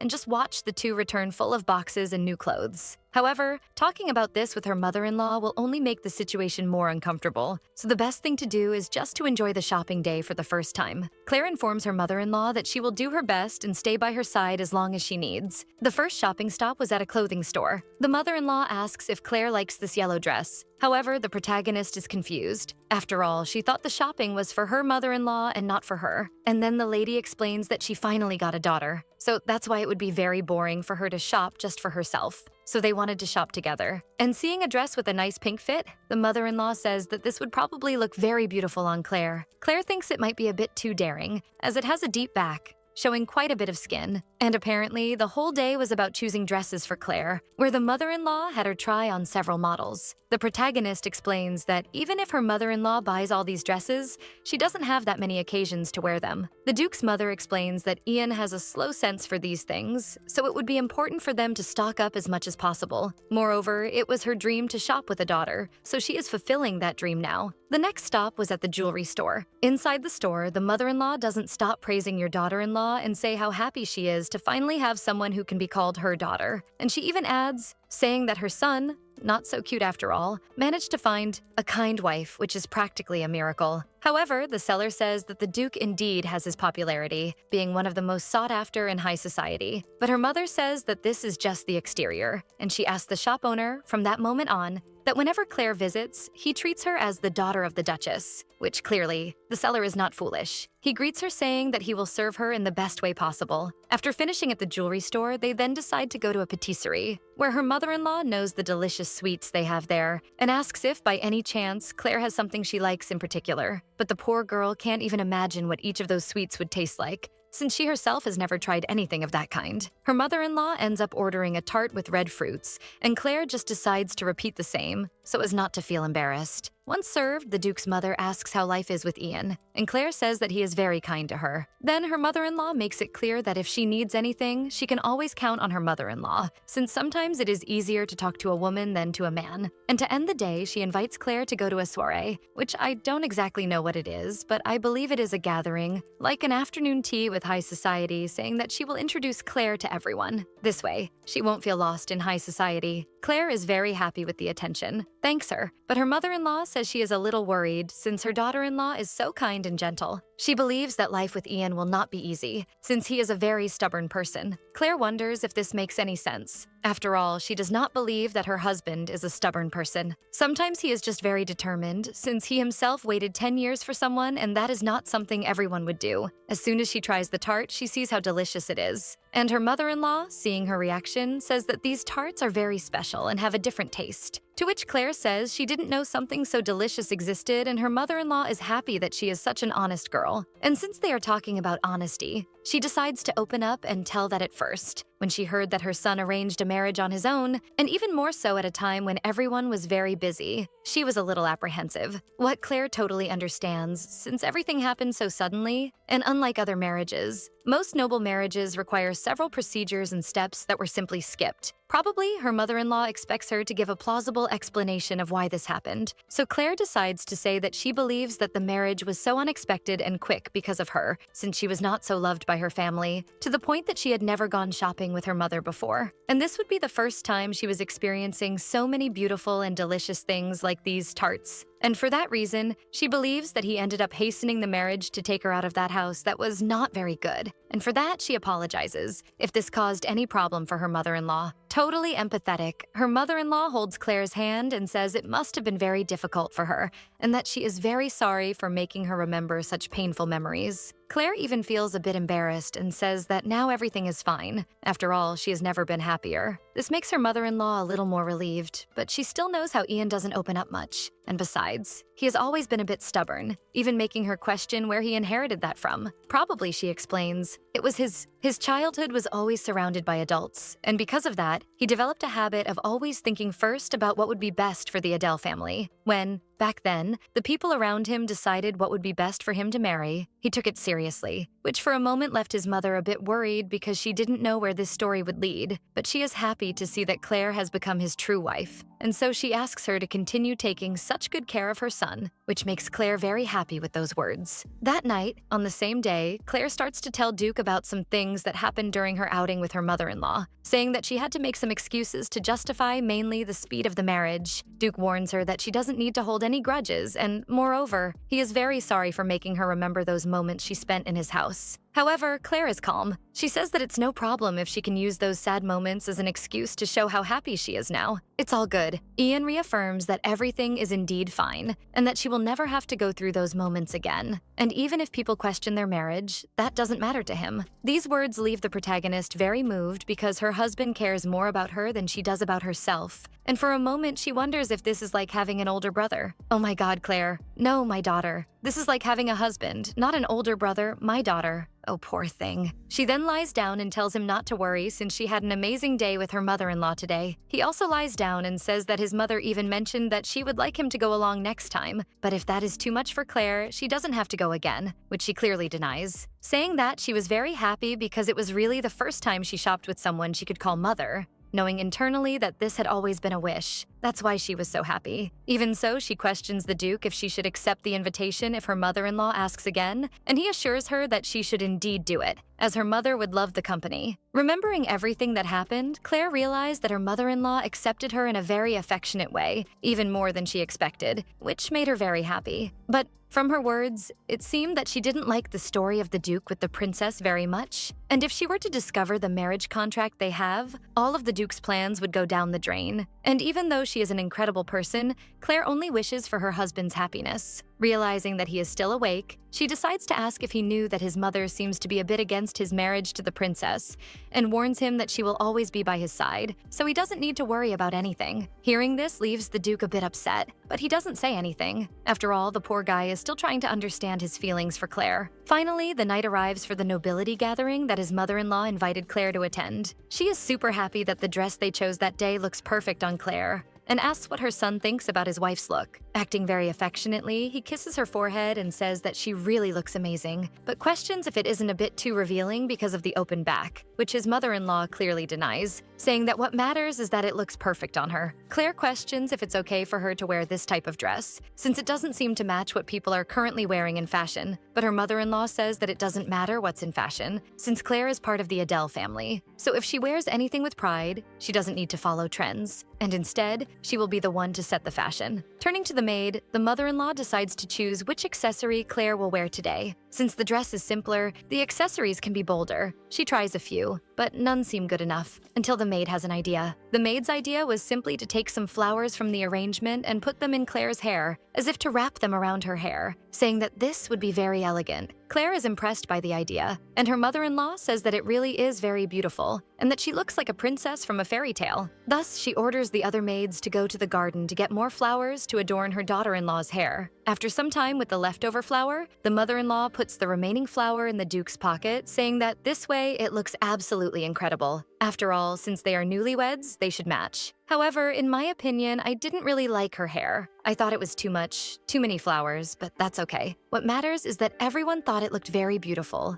and Claire was really feeling like a princess, especially because of her hair and dress. Even feeling embarrassed, she notices that the Duke is happy, so she decides to give her best at this banquet, drawing enough attention for everyone to recognize her. As soon as they arrive at the banquet, everyone is impressed by Claire's presence, and even some women comment that using natural flowers as a hair ornament is really impressive and looks very beautiful on her. Her mother-in-law is super excited, saying that she really has a lovely daughter-in-law, and the women fawning over her say that Claire is the perfect match for the Duke. The Duke approaches and comments that there are still many people for her to introduce herself to, but her mother says that can wait since she wants to introduce her daughter-in-law and not him. Some women comment that the two matching with the flowers is really romantic, and that they are envious. Taking the opportunity, the Duke asks for a moment's permission so that the two can breathe a little. He takes her to the center of the banquet where everyone is dancing, and Claire realizes that it is very clever, because this way he can distance her from the chaos of her mother-in-law's introductions and the other women. Moreover, it can even show how close they are as a couple. The Duke asks if she is tired, saying that they can just dance one song and then go outside for a bit, which Claire clearly appreciates. At that moment, she wonders if he really brought her there concerned about her, even though she was hiding that she was tired from the introductions. But it seems that her husband is really good at figuring out how she feels, which is impressive since he doesn't even care much about the women who are always looking at him, which clearly bothers Claire. Since it is a bit annoying to be dancing with your husband while that bunch of vultures is looking at you like you're meat, waiting for the moment to strike. Therefore, she simply smiles the whole time to not show any signs of weakness. Sometime later, the Duke says that he is now quite tired, which surprises the protagonist, as she didn't know he got tired too. Then Ian explains that he doesn't really like to socialize and that tires him out more quickly. However, Claire comments that he doesn't seem like the type who doesn't like to socialize, since he is always so well behaved in places, to which he replies that it's not true. Normally, it's quite exhausting, and today, especially, because his mother has a habit of choosing the busiest parties. This makes Claire laugh because, after all, her mother-in-law really loves to chat, and the Duke even worries if this is a bother for her, since his mother is always dragging her around. For a moment, she thinks that maybe he had been anxious all along, and perhaps that anxiety was due to the fear of being exposed for having a false relationship. But she comments that she really enjoyed tonight and heard that he will be returning to the capital soon, which will leave her feeling quite alone. The Duke is impressed by Claire's sincerity, But before he can say anything, she changes the subject, thanking him for being so caring towards her. The Duke says she doesn't need to thank him. After all, they are husband and wife, and that is only natural. Even so, the protagonist somewhat ignores what he said and comments that the fact he used the flower was really important to her because she would have felt embarrassed to wear it alone. And since he wore it and stood by her side, it helped a lot. Thanking him, the Duke says that she can count on him at any moment and then suggests that it's better for them to return inside the banquet before the flowers start to wilt. And Claire agrees, and they continue their night. The next morning, the Duke wakes up, but Claire seems to be sleeping deeply, and he remembers how excited she was, commenting that her mother-in-law really has a very large social circle, but that everyone was very kind, and she had a lot of fun. Therefore, the Duke is happy that she enjoyed herself so much, and doesn't want to wake her since she must be exhausted and is sleeping very peacefully. As soon as he gets up, a servant finds him and starts to say, "Good morning." But he asks her to be quiet and she doesn't understand, so they both start whispering when he informs her that Claire is still sleeping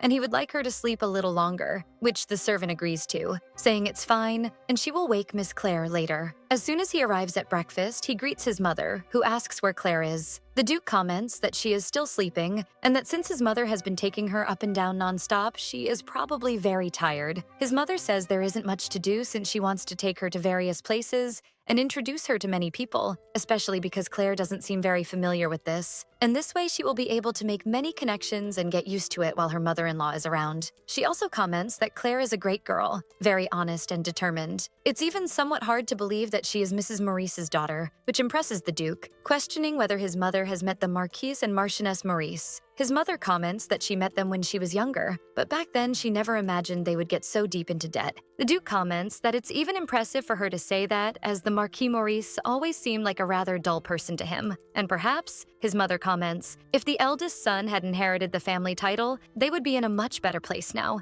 as he was a very talented and popular young man in society, but unfortunately he ended up dying in an accident. The Duke is impressed that he didn't know this information, and his mother says it's normal since he was just a child at that time. And his mother-in-law remembers that it was around the time Claire was born, and that time really flies. Even so, it's still a shame, especially because if she had known that Claire was so lovely, she would have extended her stay at her son's house. As soon as Ian comments that next time his mother should stay longer, she is even surprised because he usually pushes them to leave soon. But the Duke explains that it's because Claire is very happy doing these things with his mother and always comments that it's been a lot of fun before going to sleep, which makes his mother very happy since she thought she was being hated for taking her up and down all day. The Duke remembers that since he decided to wait for Princess Safina to marry, it has always been a battle with his parents. But thanks to Claire, it was the first time they managed to talk in a friendly way, and he asks his mother to take very good care of Claire since she is a girl who doesn't express herself much, especially because he knows that Claire wouldn't be able to ask his mother anything directly, as she doesn't know how to ask for affection or love from someone, and because of that, she always ends up hiding her feelings behind a smile. Therefore, he is even upset that he can only provide comfort to her when she cries. His mother is happy and at the same time impressed, as her son has really changed since he got married, as he used to be very cold before. And when she heard the news, she was even worried because he decided to marry simply out of the blue with the daughter of the Maurice family, and even more so, he had the wedding on the day he knew his parents were very busy. And since the Maurice family is practically collapsing into bankruptcy, she was even more worried, thinking that her son would divorce as soon as Princess Sofina returned. The Duke says she doesn't need to worry since he has no intention of separating, and in fact, he knows that now he can no longer part with Claire, even though that was the initial plan. With the time he has spent with her, he has begun to wish that this moment would never end. The problem is that Claire herself has no idea of his feelings and still supports the idea of him marrying the princess in the future. In the Duke's mind, Claire can't even see him as a man, and that's why he doesn't know how to make her fall in love with him, not knowing that the poor girl is already 100% in love. Therefore, he decides to ask his mother how she and his father got together. The next day, as soon as Claire wakes up, she realizes that her husband is no longer in bed and wonders if perhaps she has slept too much again. Maybe she got too excited at the party yesterday and ended up tiring herself more than she imagined, but it was because she was really feeling like the Duchess. However, now that she has felt this kind of happiness, she worries if she will really be able to leave without any regrets. Before she can think too much about it, she remembers that her mother-in-law is leaving today, so she needs to get up quickly and get ready. As soon as she opens the door, she asks May where her mother-in-law is, to which the servant replies that she is getting ready to leave. Then Claire asks where her husband is, and May explains that he has been helping his mother since morning. The protagonist feels somewhat apprehensive, as it should be her doing that, not him. So, trying to get ready as quickly as possible, She asks May to call Annie so they can get her ready as soon as possible. As soon as she is ready, she quickly descends the stairs, finding her mother-in-law and her husband, who suddenly hugs her, wishing her a good morning. Claire is left unsure of what to do at that moment. She has never been hugged before. Will she return the hug? Then, slowly, she puts her arms around her mother-in-law's back, who is very happy about it. Then she asks if Claire slept well, to which she clearly agrees and apologizes for sleeping too much. Joking about the situation, her mother-in-law said that, in fact, they had no urgent plans, and Ian was complaining because she kept taking Claire up and down yesterday, which probably tired her out a lot. The protagonist apologizes and says that she doesn't have very high stamina, but she will do her best to keep up next time. Her mother-in-law is happy and says that next time there are several places she would like to go, and also asks her to understand Ian a little, because he seems stubborn and is not that easy to deal with, but she wishes for Claire to take care of him. The protagonist responds that, in fact, it is she who always causes problems. Her mother-in-law warns that if Ian does anything to mistreat or disrespect her,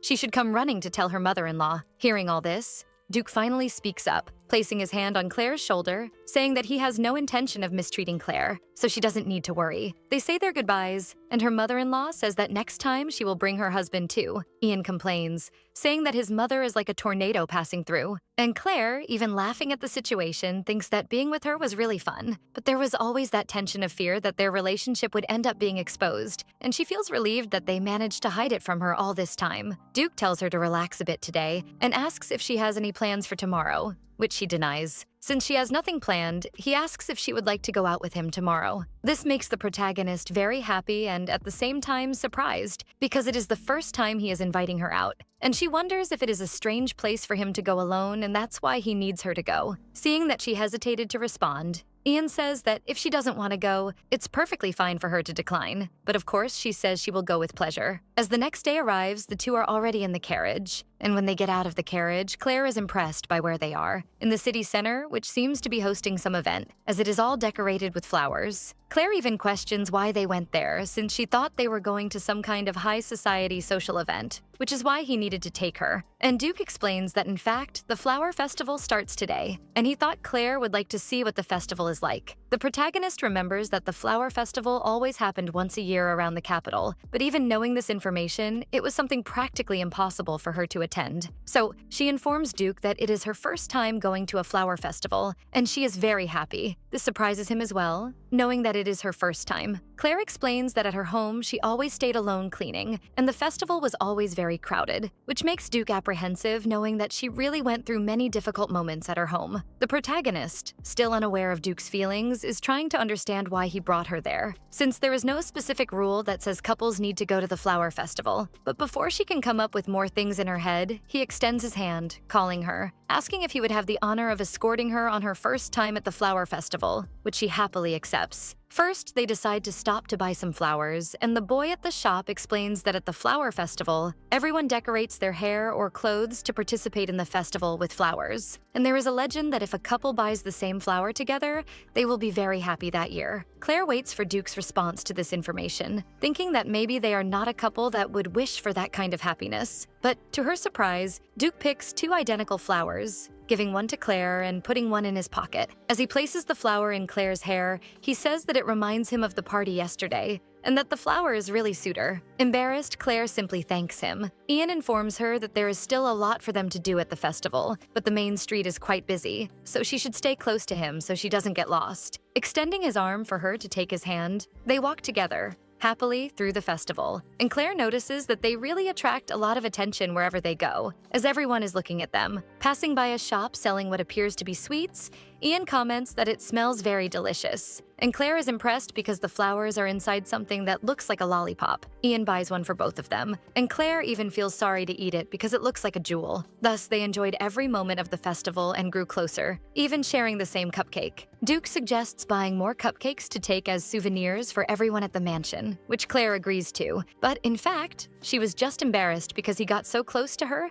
and even took a bite of the cupcake from her hand. Duke then stands up and tells her that it is almost time for the main event to start. As they approach the center, music begins to play, and Ian invites Claire to dance. However, she hesitates, saying that she doesn't know how to dance to this music. Claire, and to tease her, he says that she should just do what she thinks is best and remember that she has already danced with a doll, which leaves her completely embarrassed. He then pulls her closer and says that it is impossible to forget how lovely his wife looked when that happened, and so the two begin to dance. Claire cannot quite understand why he invited her to the flower festival. However, spending the whole day with him is extremely rewarding. As soon as the music ends, a young man with a very flowery hat approaches and asks if the two of them would have a moment. And so, he declares to everyone that the prize for the best couple of the event goes to them. Claire is confused about what is happening, and Ian explains that apparently, it is an event where they choose the couple that seems most compatible together, and thus they win a crown of flowers and congratulations from everyone around. The two are very happy and finally head home. Ian asks Claire if she enjoyed the festival on the way back, and she replies that yes, although she was not very surprised to win the couple's prize when they are just a fake couple, and this made her feel a little guilty. The Duke says he has one more place he would like to take her,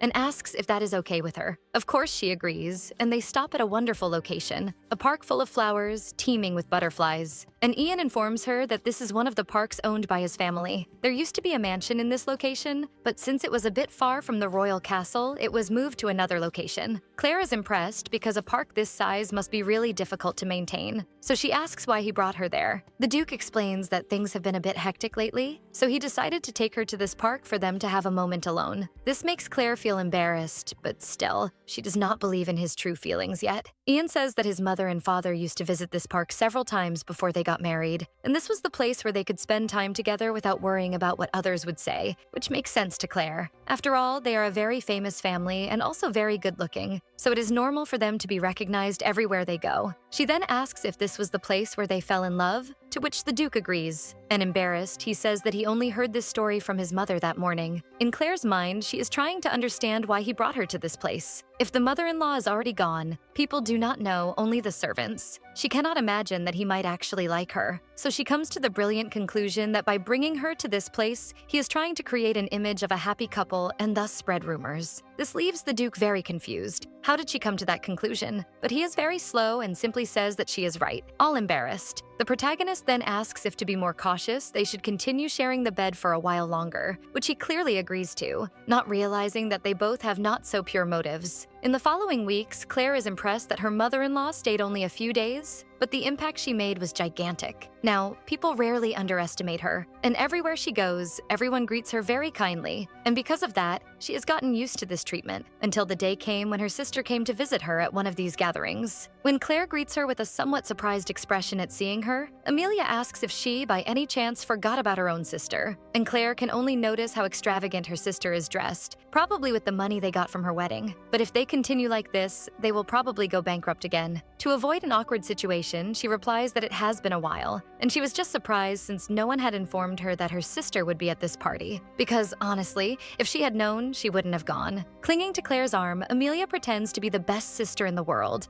saying that since her sister got married, she has never visited her house, and because of that, Amelia has been feeling very lonely. But Claire knows that, in fact, Amelia's words are the complete opposite. If she is saying this, it is simply because no one even missed Claire. But with class, she responds that she has just been very busy adjusting to her duties as a duchess, and that is why she hasn't visited her house. To seize the opportunity, Amelia questions whether her sister is managing to adapt. After all, she was very clumsy, and perhaps even her brother-in-law Ian must be having a hard time helping her. Even knowing that her heart aches just hearing her sister's voice, Claire tries to keep smiling and replies that everything is fine, that she does not need her sister's help because that would just be one more worry. But Amelia insists and says that she has been learning from her mother how to manage a region, so she will probably be of great help to her brother-in-law. Poor protagonist cannot even figure out what she should respond. She is in shock, but thankfully everyone shifts their attention with the arrival of the prince, the king's younger brother. All the women are impressed by how handsome he is, and hoping that perhaps they will escort them. As soon as he spots Claire, he approaches to greet her, and she does the same, saying that she did not expect to see him in this place, and in fact,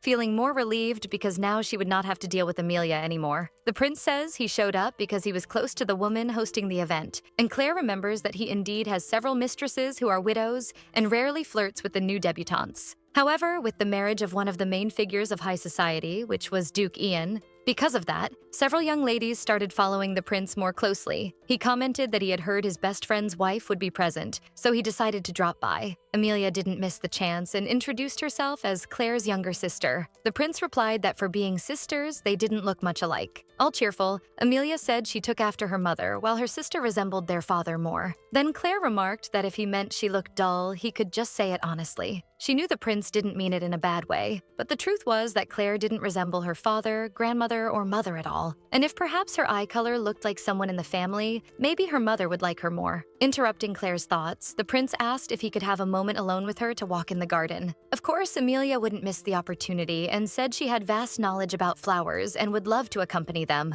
That made Claire wonder if her sister was also trying something with the prince, but she was quickly rejected when he said he wasn't interested in little girls who still smelled like milk. Moving a bit closer to Claire, he commented that there were some things they would like to talk about regarding the railway and asked if she could spare him a moment of her time. Once they walked away from that jealous girl, the prince commented that her sister was a bit intimidating, and Claire even apologized if she had caused any trouble. He said she didn't need to apologize since he was already used to situations like that, and actually, he should be the one apologizing, as he was using her to his advantage. Claire didn't quite understand what he meant, so he explained that her showing up at the tea party was a big help because she distracted the young ladies who kept staring at him. Then she realized what he meant was just an excuse to get away from the crowd. Looking back, Claire noticed that the young ladies really were gossiping about him. The prince commented that when Ian was single, things were easier. Claire joked, asking if he meant half of that was her fault. And since that was the case, she would take responsibility and be his shield for the day. Laughing, the prince said Claire really fit the role of a duchess. Still, she believed she hadn't changed much. Then the prince said that apparently the fashion trend now was to wear fresh flowers in one's hair like ornaments. And Claire noticed most of the ladies were indeed doing so. She knew that ever since that day with her mother-in-law, more and more people had started wearing those flowers, and the prince said she had created that fashion trend herself and, with that,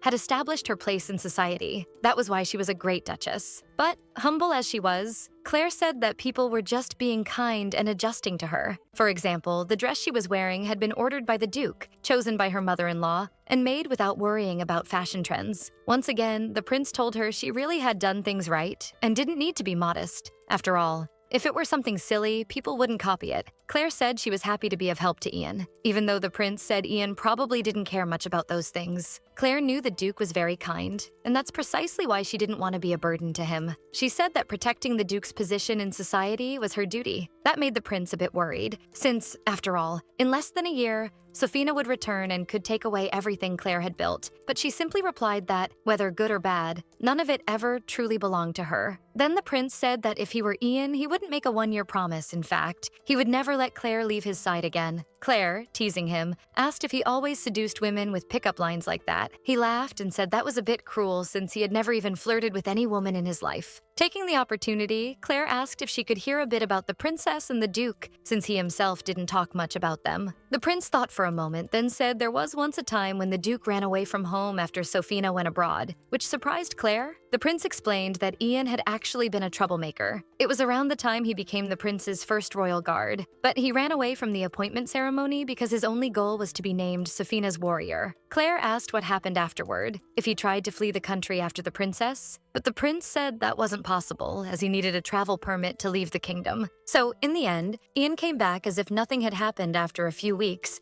and told her she should ask him for the details since he didn't know much himself. After that, the prince kept telling stories from the Duke's childhood. The four of them had been very close, and among them, the Duke was the oldest but had the lowest status. So he had gone through many difficult situations. After all the stories, they said their goodbyes, and Claire wondered what she should do now that the prince had left. She decided to keep walking around the garden, as it was so beautiful, until she accidentally overheard a conversation. Some young ladies were saying that as soon as the prince saw the Duchess, he went straight to her, and the Duchess acted as if it were completely normal. They said she seemed kind, but was actually a deceitful woman, and maybe the rumors were true that her relationship with the Duke was falling apart, which was why she was trying to switch to the prince. Unsatisfied, the girls continued gossiping, saying that the other day Claire went to the royal palace just to meet the prince, and some even saw them walking together. Another added that the Duke also worked in the palace. How cruel. Things only got worse as they questioned why the Duke would marry such a despicable woman. Maybe the Marquis had forced him, but if that were the case, why not marry off the younger daughter, Amelia? Since the Morris family didn't even have a male heir? Hearing all that, Claire knew they were getting everything wrong. After all, if Amelia had married,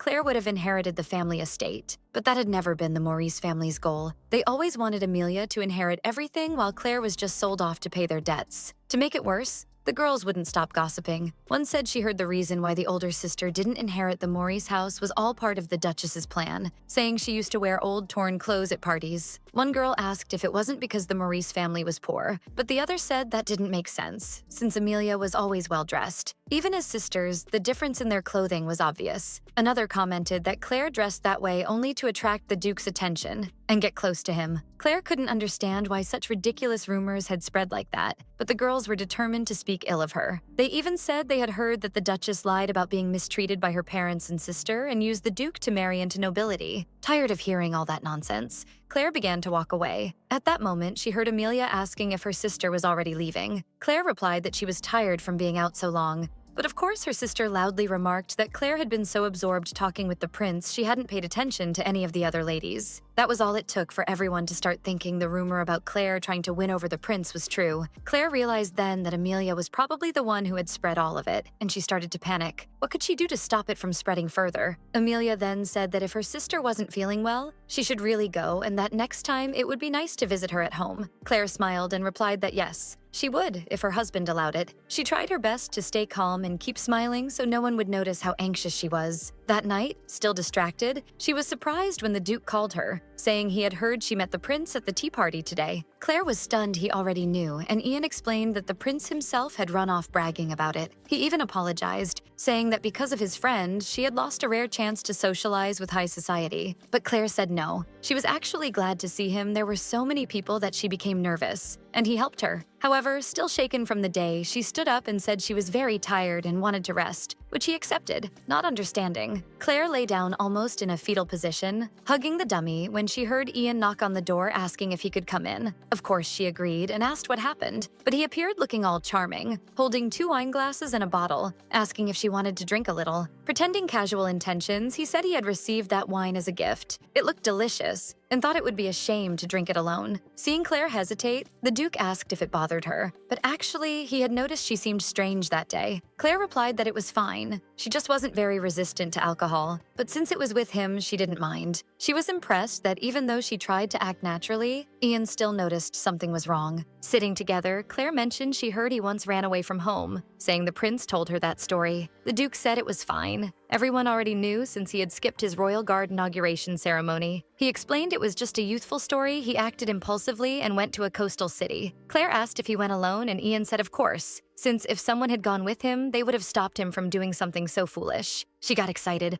wanting to know what it was like outside the capital since she had never left that region. Ian said that back then, he was still just a child who hadn't grown up yet, and thought that if he became Safina's warrior, people would let him stay by her side. But reality wasn't that kind. Instead of being appointed her warrior, he was named the prince's royal guard. Claire asked if that was why he ran away. He said that although it was an honorable position, it wasn't what he wanted. Everyone knew how he felt, so he was angry. Claire said that wasn't shameful or childish. On the contrary, it was admirable that he had such determination. She wished she could be like that too. He described the city as one filled with ships leaving for nearby borders, about 10 days by carriage from the capital, a lively place with a military port nearby. Claire said she had read in a book that the city was surrounded by mountains, and Ian said yes, there were many. She asked if he had gone from that city to a neighboring country, and he said no nobles needed royal approval to travel abroad, and he hadn't thought that far. There were legal ways to do it, but he hadn't caused that much trouble. The only thing he did upon arriving at the port city was look toward the horizon at the neighboring country. Still,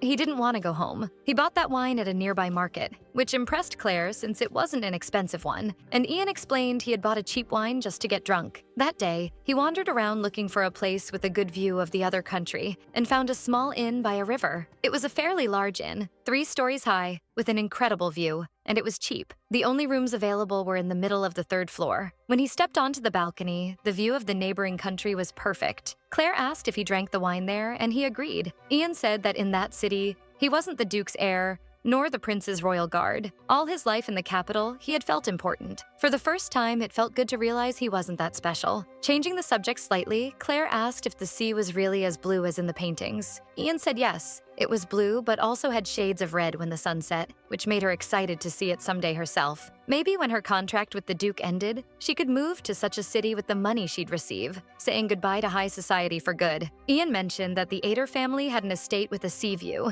and if she liked, they could spend some time there. But Claire knew that day would never come. It took too long to travel there, and by the time they could plan, the contract would likely be over. Finishing his story, Ian said it was rather boring. But Claire disagreed, saying that thanks to him, she felt as if she had experienced it all. Then, placing his hand on her face, Ian said that was his story. And now it was her turn to tell hers, asking what had happened today to make her look so sad. He said she didn't have to tell him, but if he could help in any way, he'd be glad. Claire was stunned. It was as if he knew everything. Maybe what she heard today would have to be told to him someday anyway, because it would be worse if he found out from someone else. When she told him about the gossip she had heard, Ian was confused. What did she mean? She was after the prince? Claire said it was a meaningless rumor, but she was worried it could cause trouble for both of them. The Duke reassured her it was fine. After all, his friend even enjoyed a bad reputation and felt that gossip was like a medal of honor. But Claire said she was worried about the Duke's family. He then asked her directly if there was any truth to the rumor, and she firmly said no. She had never thought about the prince, not even after the contract ended. Still, just talking about it made her tremble. She knew how hard it would be to get rid of those rumors. The Duke asked why she said that, and Claire explained that the source of the rumors was probably her sister, who was trying to isolate her from high society because she hated her and couldn't stand seeing Claire with anyone by her side. Taking the wine from her hands, the Duke said he couldn't understand her.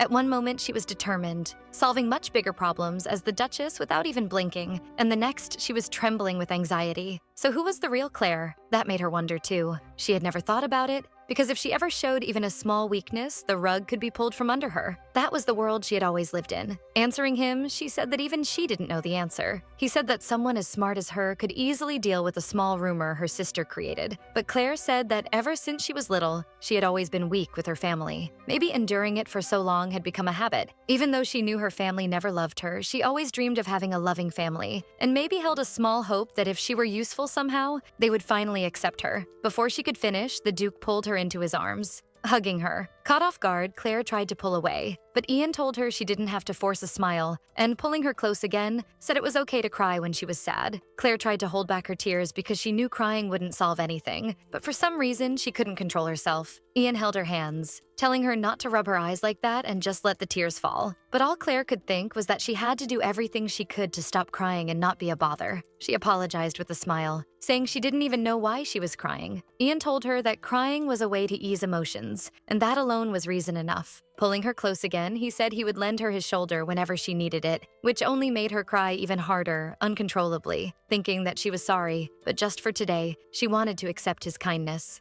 After a while of crying, Claire finally calms down and, embarrassed, steps away from the Duke, apologizing. However, he says it's all right, that he usually sleeps late, so there's no problem at all. He also warns her that she should rest more, as her eyes are all red and swollen. If she doesn't do that, May and Annie will probably be very worried. Claire apologizes for the night and says she will do something about the rumors, but the Duke prefers that she leaves it to him, as he has a great idea. Normally, rumors are interpreted in the way that is most convenient for the person spreading the rumor, and because of that, he is doing this for his sister. The fact of whether it's true or not doesn't matter, and probably people will be more interested if there's something more interesting than the truth. Instead of everyone commenting that Claire is a happy duchess, the fact that she is excluded and desperately trying to pursue the prince is much more interesting for gossip. Therefore, they need to make it even more interesting for things to start spreading in their favor. The Duke then asks Claire to continue her life normally, attending parties, going shopping, and even if the prince talks to her, she should act normal. Claire is worried because if she is seen talking to the prince again,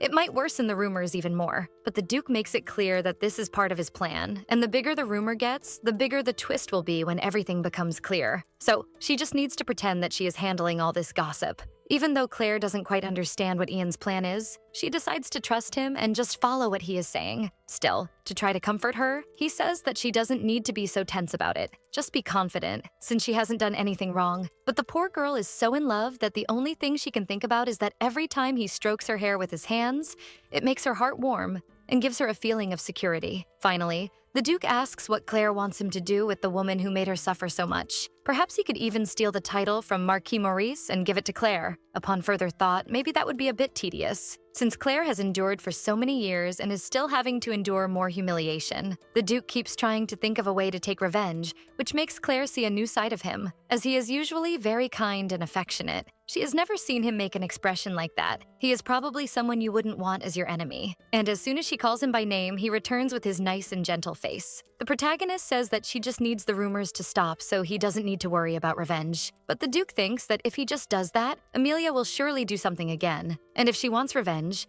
the ideal would be for Claire to manage to deal with Amelia in a way that she could no longer affect her. But the silly girl feels sorry and thinks she shouldn't be so cruel to her sister. She then decides to say that she just prefers her sister to behave for now. And Ian praises how kind, or perhaps even a bit silly, Claire is. Claire probably believes that her sister will remain silent if she undergoes some painful experience. After all, she is not stupid. The Duke, still unconvinced, says he understands. But Claire was treated very poorly when she was with them, and she believes that just marrying him was enough to take her revenge on her family, especially since Duke Ian was the person Amelia admired and desired the most. And he was stolen by the sister she hates so much, always having all the love from their parents, beautiful clothes, friends, everything. Even so, Amelia never forgave Claire for anything, not even for a moment of happiness she had. Seeing that there was no way around it, the Duke just says it's fine. This time, he will only teach Amelia a lesson and nothing more. The protagonist even jokes, commenting that he seems like a villain. And the Duke says that, in fact, the man named Ian Adder was never a good person, and destroying a household is not something difficult for him. Claire doesn't quite agree, as the rumors are that he is a good-hearted person who married a fallen noblewoman out of sympathy. He comments that, in fact, for the sake of the wife he loves, he can also become a bad person. After a while talking, Claire goes to lie down to rest, and the Duke is already ready to leave for work. This worries her a bit because he barely slept and is going to work right after. But Ian says she doesn't need to worry because the only thing he wants is for her to rest well. And so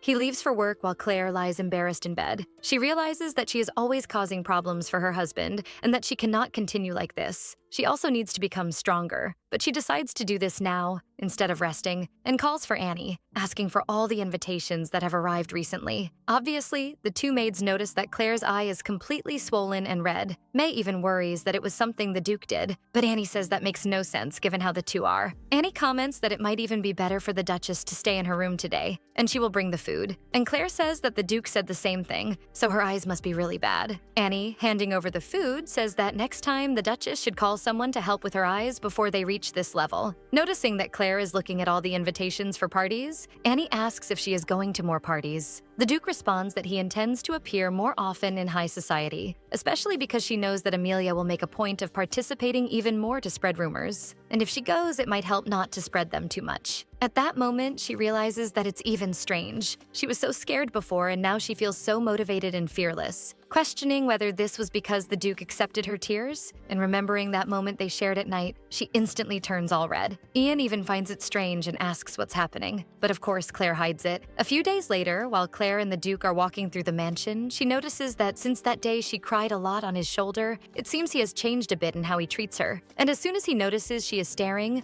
the Duke becomes all flushed and smiles at her, and Claire is sure that he has become much sweeter and kinder than before. Believing that this might be part of his plan regarding the rumors and not knowing how to react, Claire just looks away, believing she had the perfect insight that, in fact, he is treating her better, precisely to show that the rumor they are going to separate and she is going after the prince makes no sense at all. Poor thing. It's not possible that she really believes this. Noticing that Claire is distracted, the Duke calls her a few times until she finally pays attention, but ends up tripping and falling into his arms, all embarrassed and apologizing. Maybe the one who has been acting differently since that day is her. And looking at the Duke, Claire realizes that her heart is beating faster, not knowing if it was because she stumbled or if it's because of him. The Duke asks if she is okay, and Claire affirms that she is fine, since he managed to catch her before she fell to the ground. And he comments that he feels a bit jealous, which she clearly does not understand what he means by that. Then Ian explains that just imagining that she almost fell because she was lost in her thoughts about someone else, even with him right beside her, makes him feel jealous. Poor guy didn't even imagine it was about him.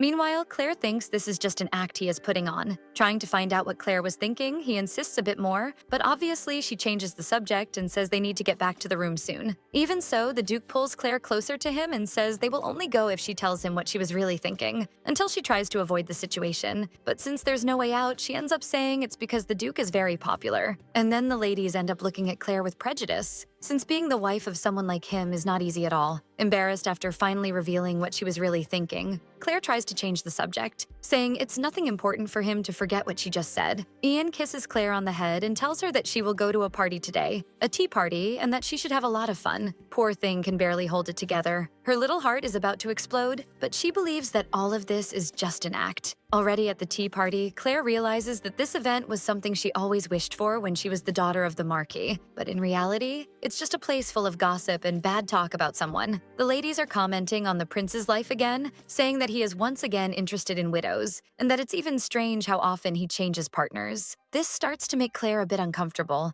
After all, why are these women speaking so badly of others? Isn't it easier just to ask the person if she is in a relationship with someone or not? One of the girls comments that it's a shame for the Duchess, which clearly catches Claire's attention, and she questions what these girls are referring to. Then one of them comments that the Duchess probably still has a chance, since she is so good at attracting men's attention. And she even says that maybe, if she also wears some ragged clothes she has in her closet, she could act like Claire. Obviously, Claire doesn't even respond, but the girl doesn't let up and continues to offend her, saying that she believed Duke Ian had the best taste in women, but apparently not, especially for marrying a poor noblewoman just out of pity. It's really disappointing. This irritates Claire, who can only think about how pointless these topics are, and she would much rather be spending her time talking with Annie and May. But the girl insists and says that it doesn't matter how handsome the Duke is if he has bad taste in women. At that moment, the protagonist gets irritated and bangs her cup on the table, making everyone fall silent. Claire then says that since they are going to use their mouths just to gossip,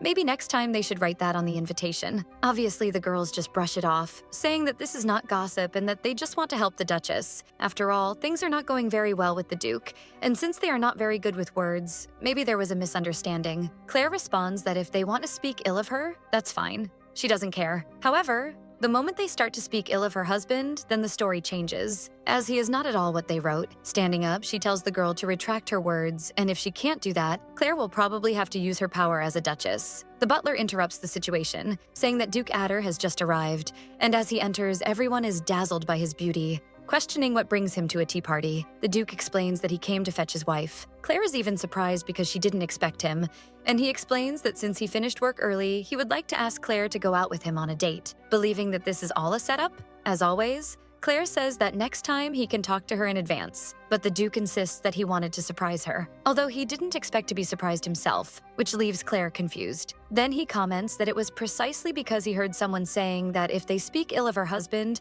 the story will be totally different, which makes the protagonist very embarrassed since he shouldn't have heard her arguing with the girls. He also comments for everyone to hear that normally Claire is very calm, so seeing her angry like this is too rare to miss. Looking at those girls who had been insulting his wife until now, the Duke introduces himself and says he will make a point of remembering each of their faces, which terrifies the girls, who say they didn't do anything wrong and that there was probably a small misunderstanding. Turning his back to leave, Ian explains that, unlike those girls, Claire is a very calm and thoughtful person. There would be no chance of her getting angry like that over something trivial. Then he pulls his wife to leave that place. In the carriage, Claire doesn't know where to hide her face. She is dying of embarrassment because if she had known her husband would show up there, she would have behaved and not fought with the girls. So she asks him to just forget everything that happened that day. And to poke the wound, the Duke comments that it's the reason she got angry because of him, which he was supposed to forget. Trying to change the subject, Claire asks why he showed up at the party today. The Duke insists on answering that it was precisely to invite her on a date. If they are seen looking very close in various places,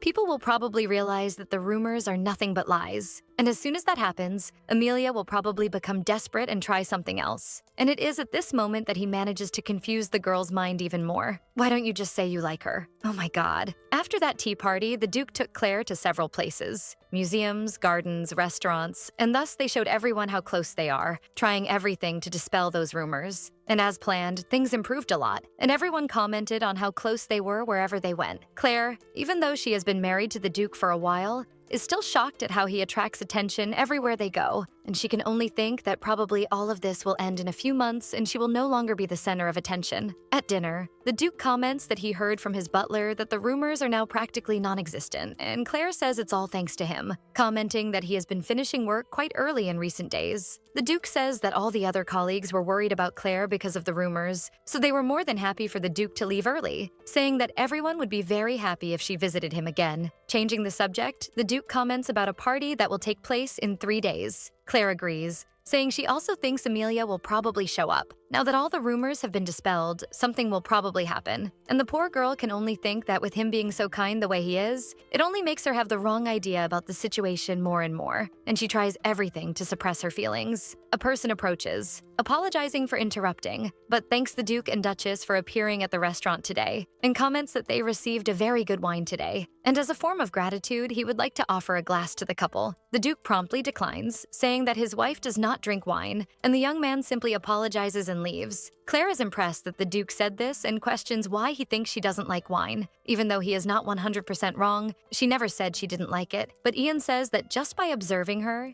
he realized that she really doesn't like it, and says that if he likes it, even if she doesn't, it could be served. But as he is a great gentleman, he says that if she doesn't even like the smell, he wouldn't want to ruin dinner because of that. This leaves Claire impressed because he knows even that, and surely many women would have the wrong impression if they were in her place. Remembering her sister, who was obsessed with the Duke, and how she hated that Claire was treated specially since Amelia took everything that belonged to her sister. The only thing that still remained was her grandmother's ring. However, it is almost funny that no matter how hard Amelia tries, she will never be able to take the Duke away from Claire, since his heart never belonged to her but to the princess, which makes her more worried, thinking that when the princess returns from her trip, she might start to have the wrong idea about their relationship, since now the rumors are that they are very close. The Duke, noticing that she is distracted again, says that she doesn't need to worry about the party, as he is sure everything will go well. Claire agrees, but inside she has a strange feeling that she doesn't know if it's due to anxiety or a feeling of alert. However, she will trust her husband that everything will turn out fine. And that's it, folks. That was today's story. In fact, a continuation of the story. I hope you enjoyed it. I will wait to release a few more chapters to bring you another part. And I would like to know in the comments what you think if you are enjoying the story. If you think the romance between the two is too slow. We already know where this story is going to end from the beginning, but I honestly wish the Duke would be clearer about his feelings, because Claire is already slow. And if he is slow too, things won't happen. I wonder if Sofina will appear, but let's wait for the next chapters. For those who would like to know, the name of this story is A Marriage of Convenience. The time-limited Duchess won't give up, and I have completed up to chapter 29. Kisses and see you next time.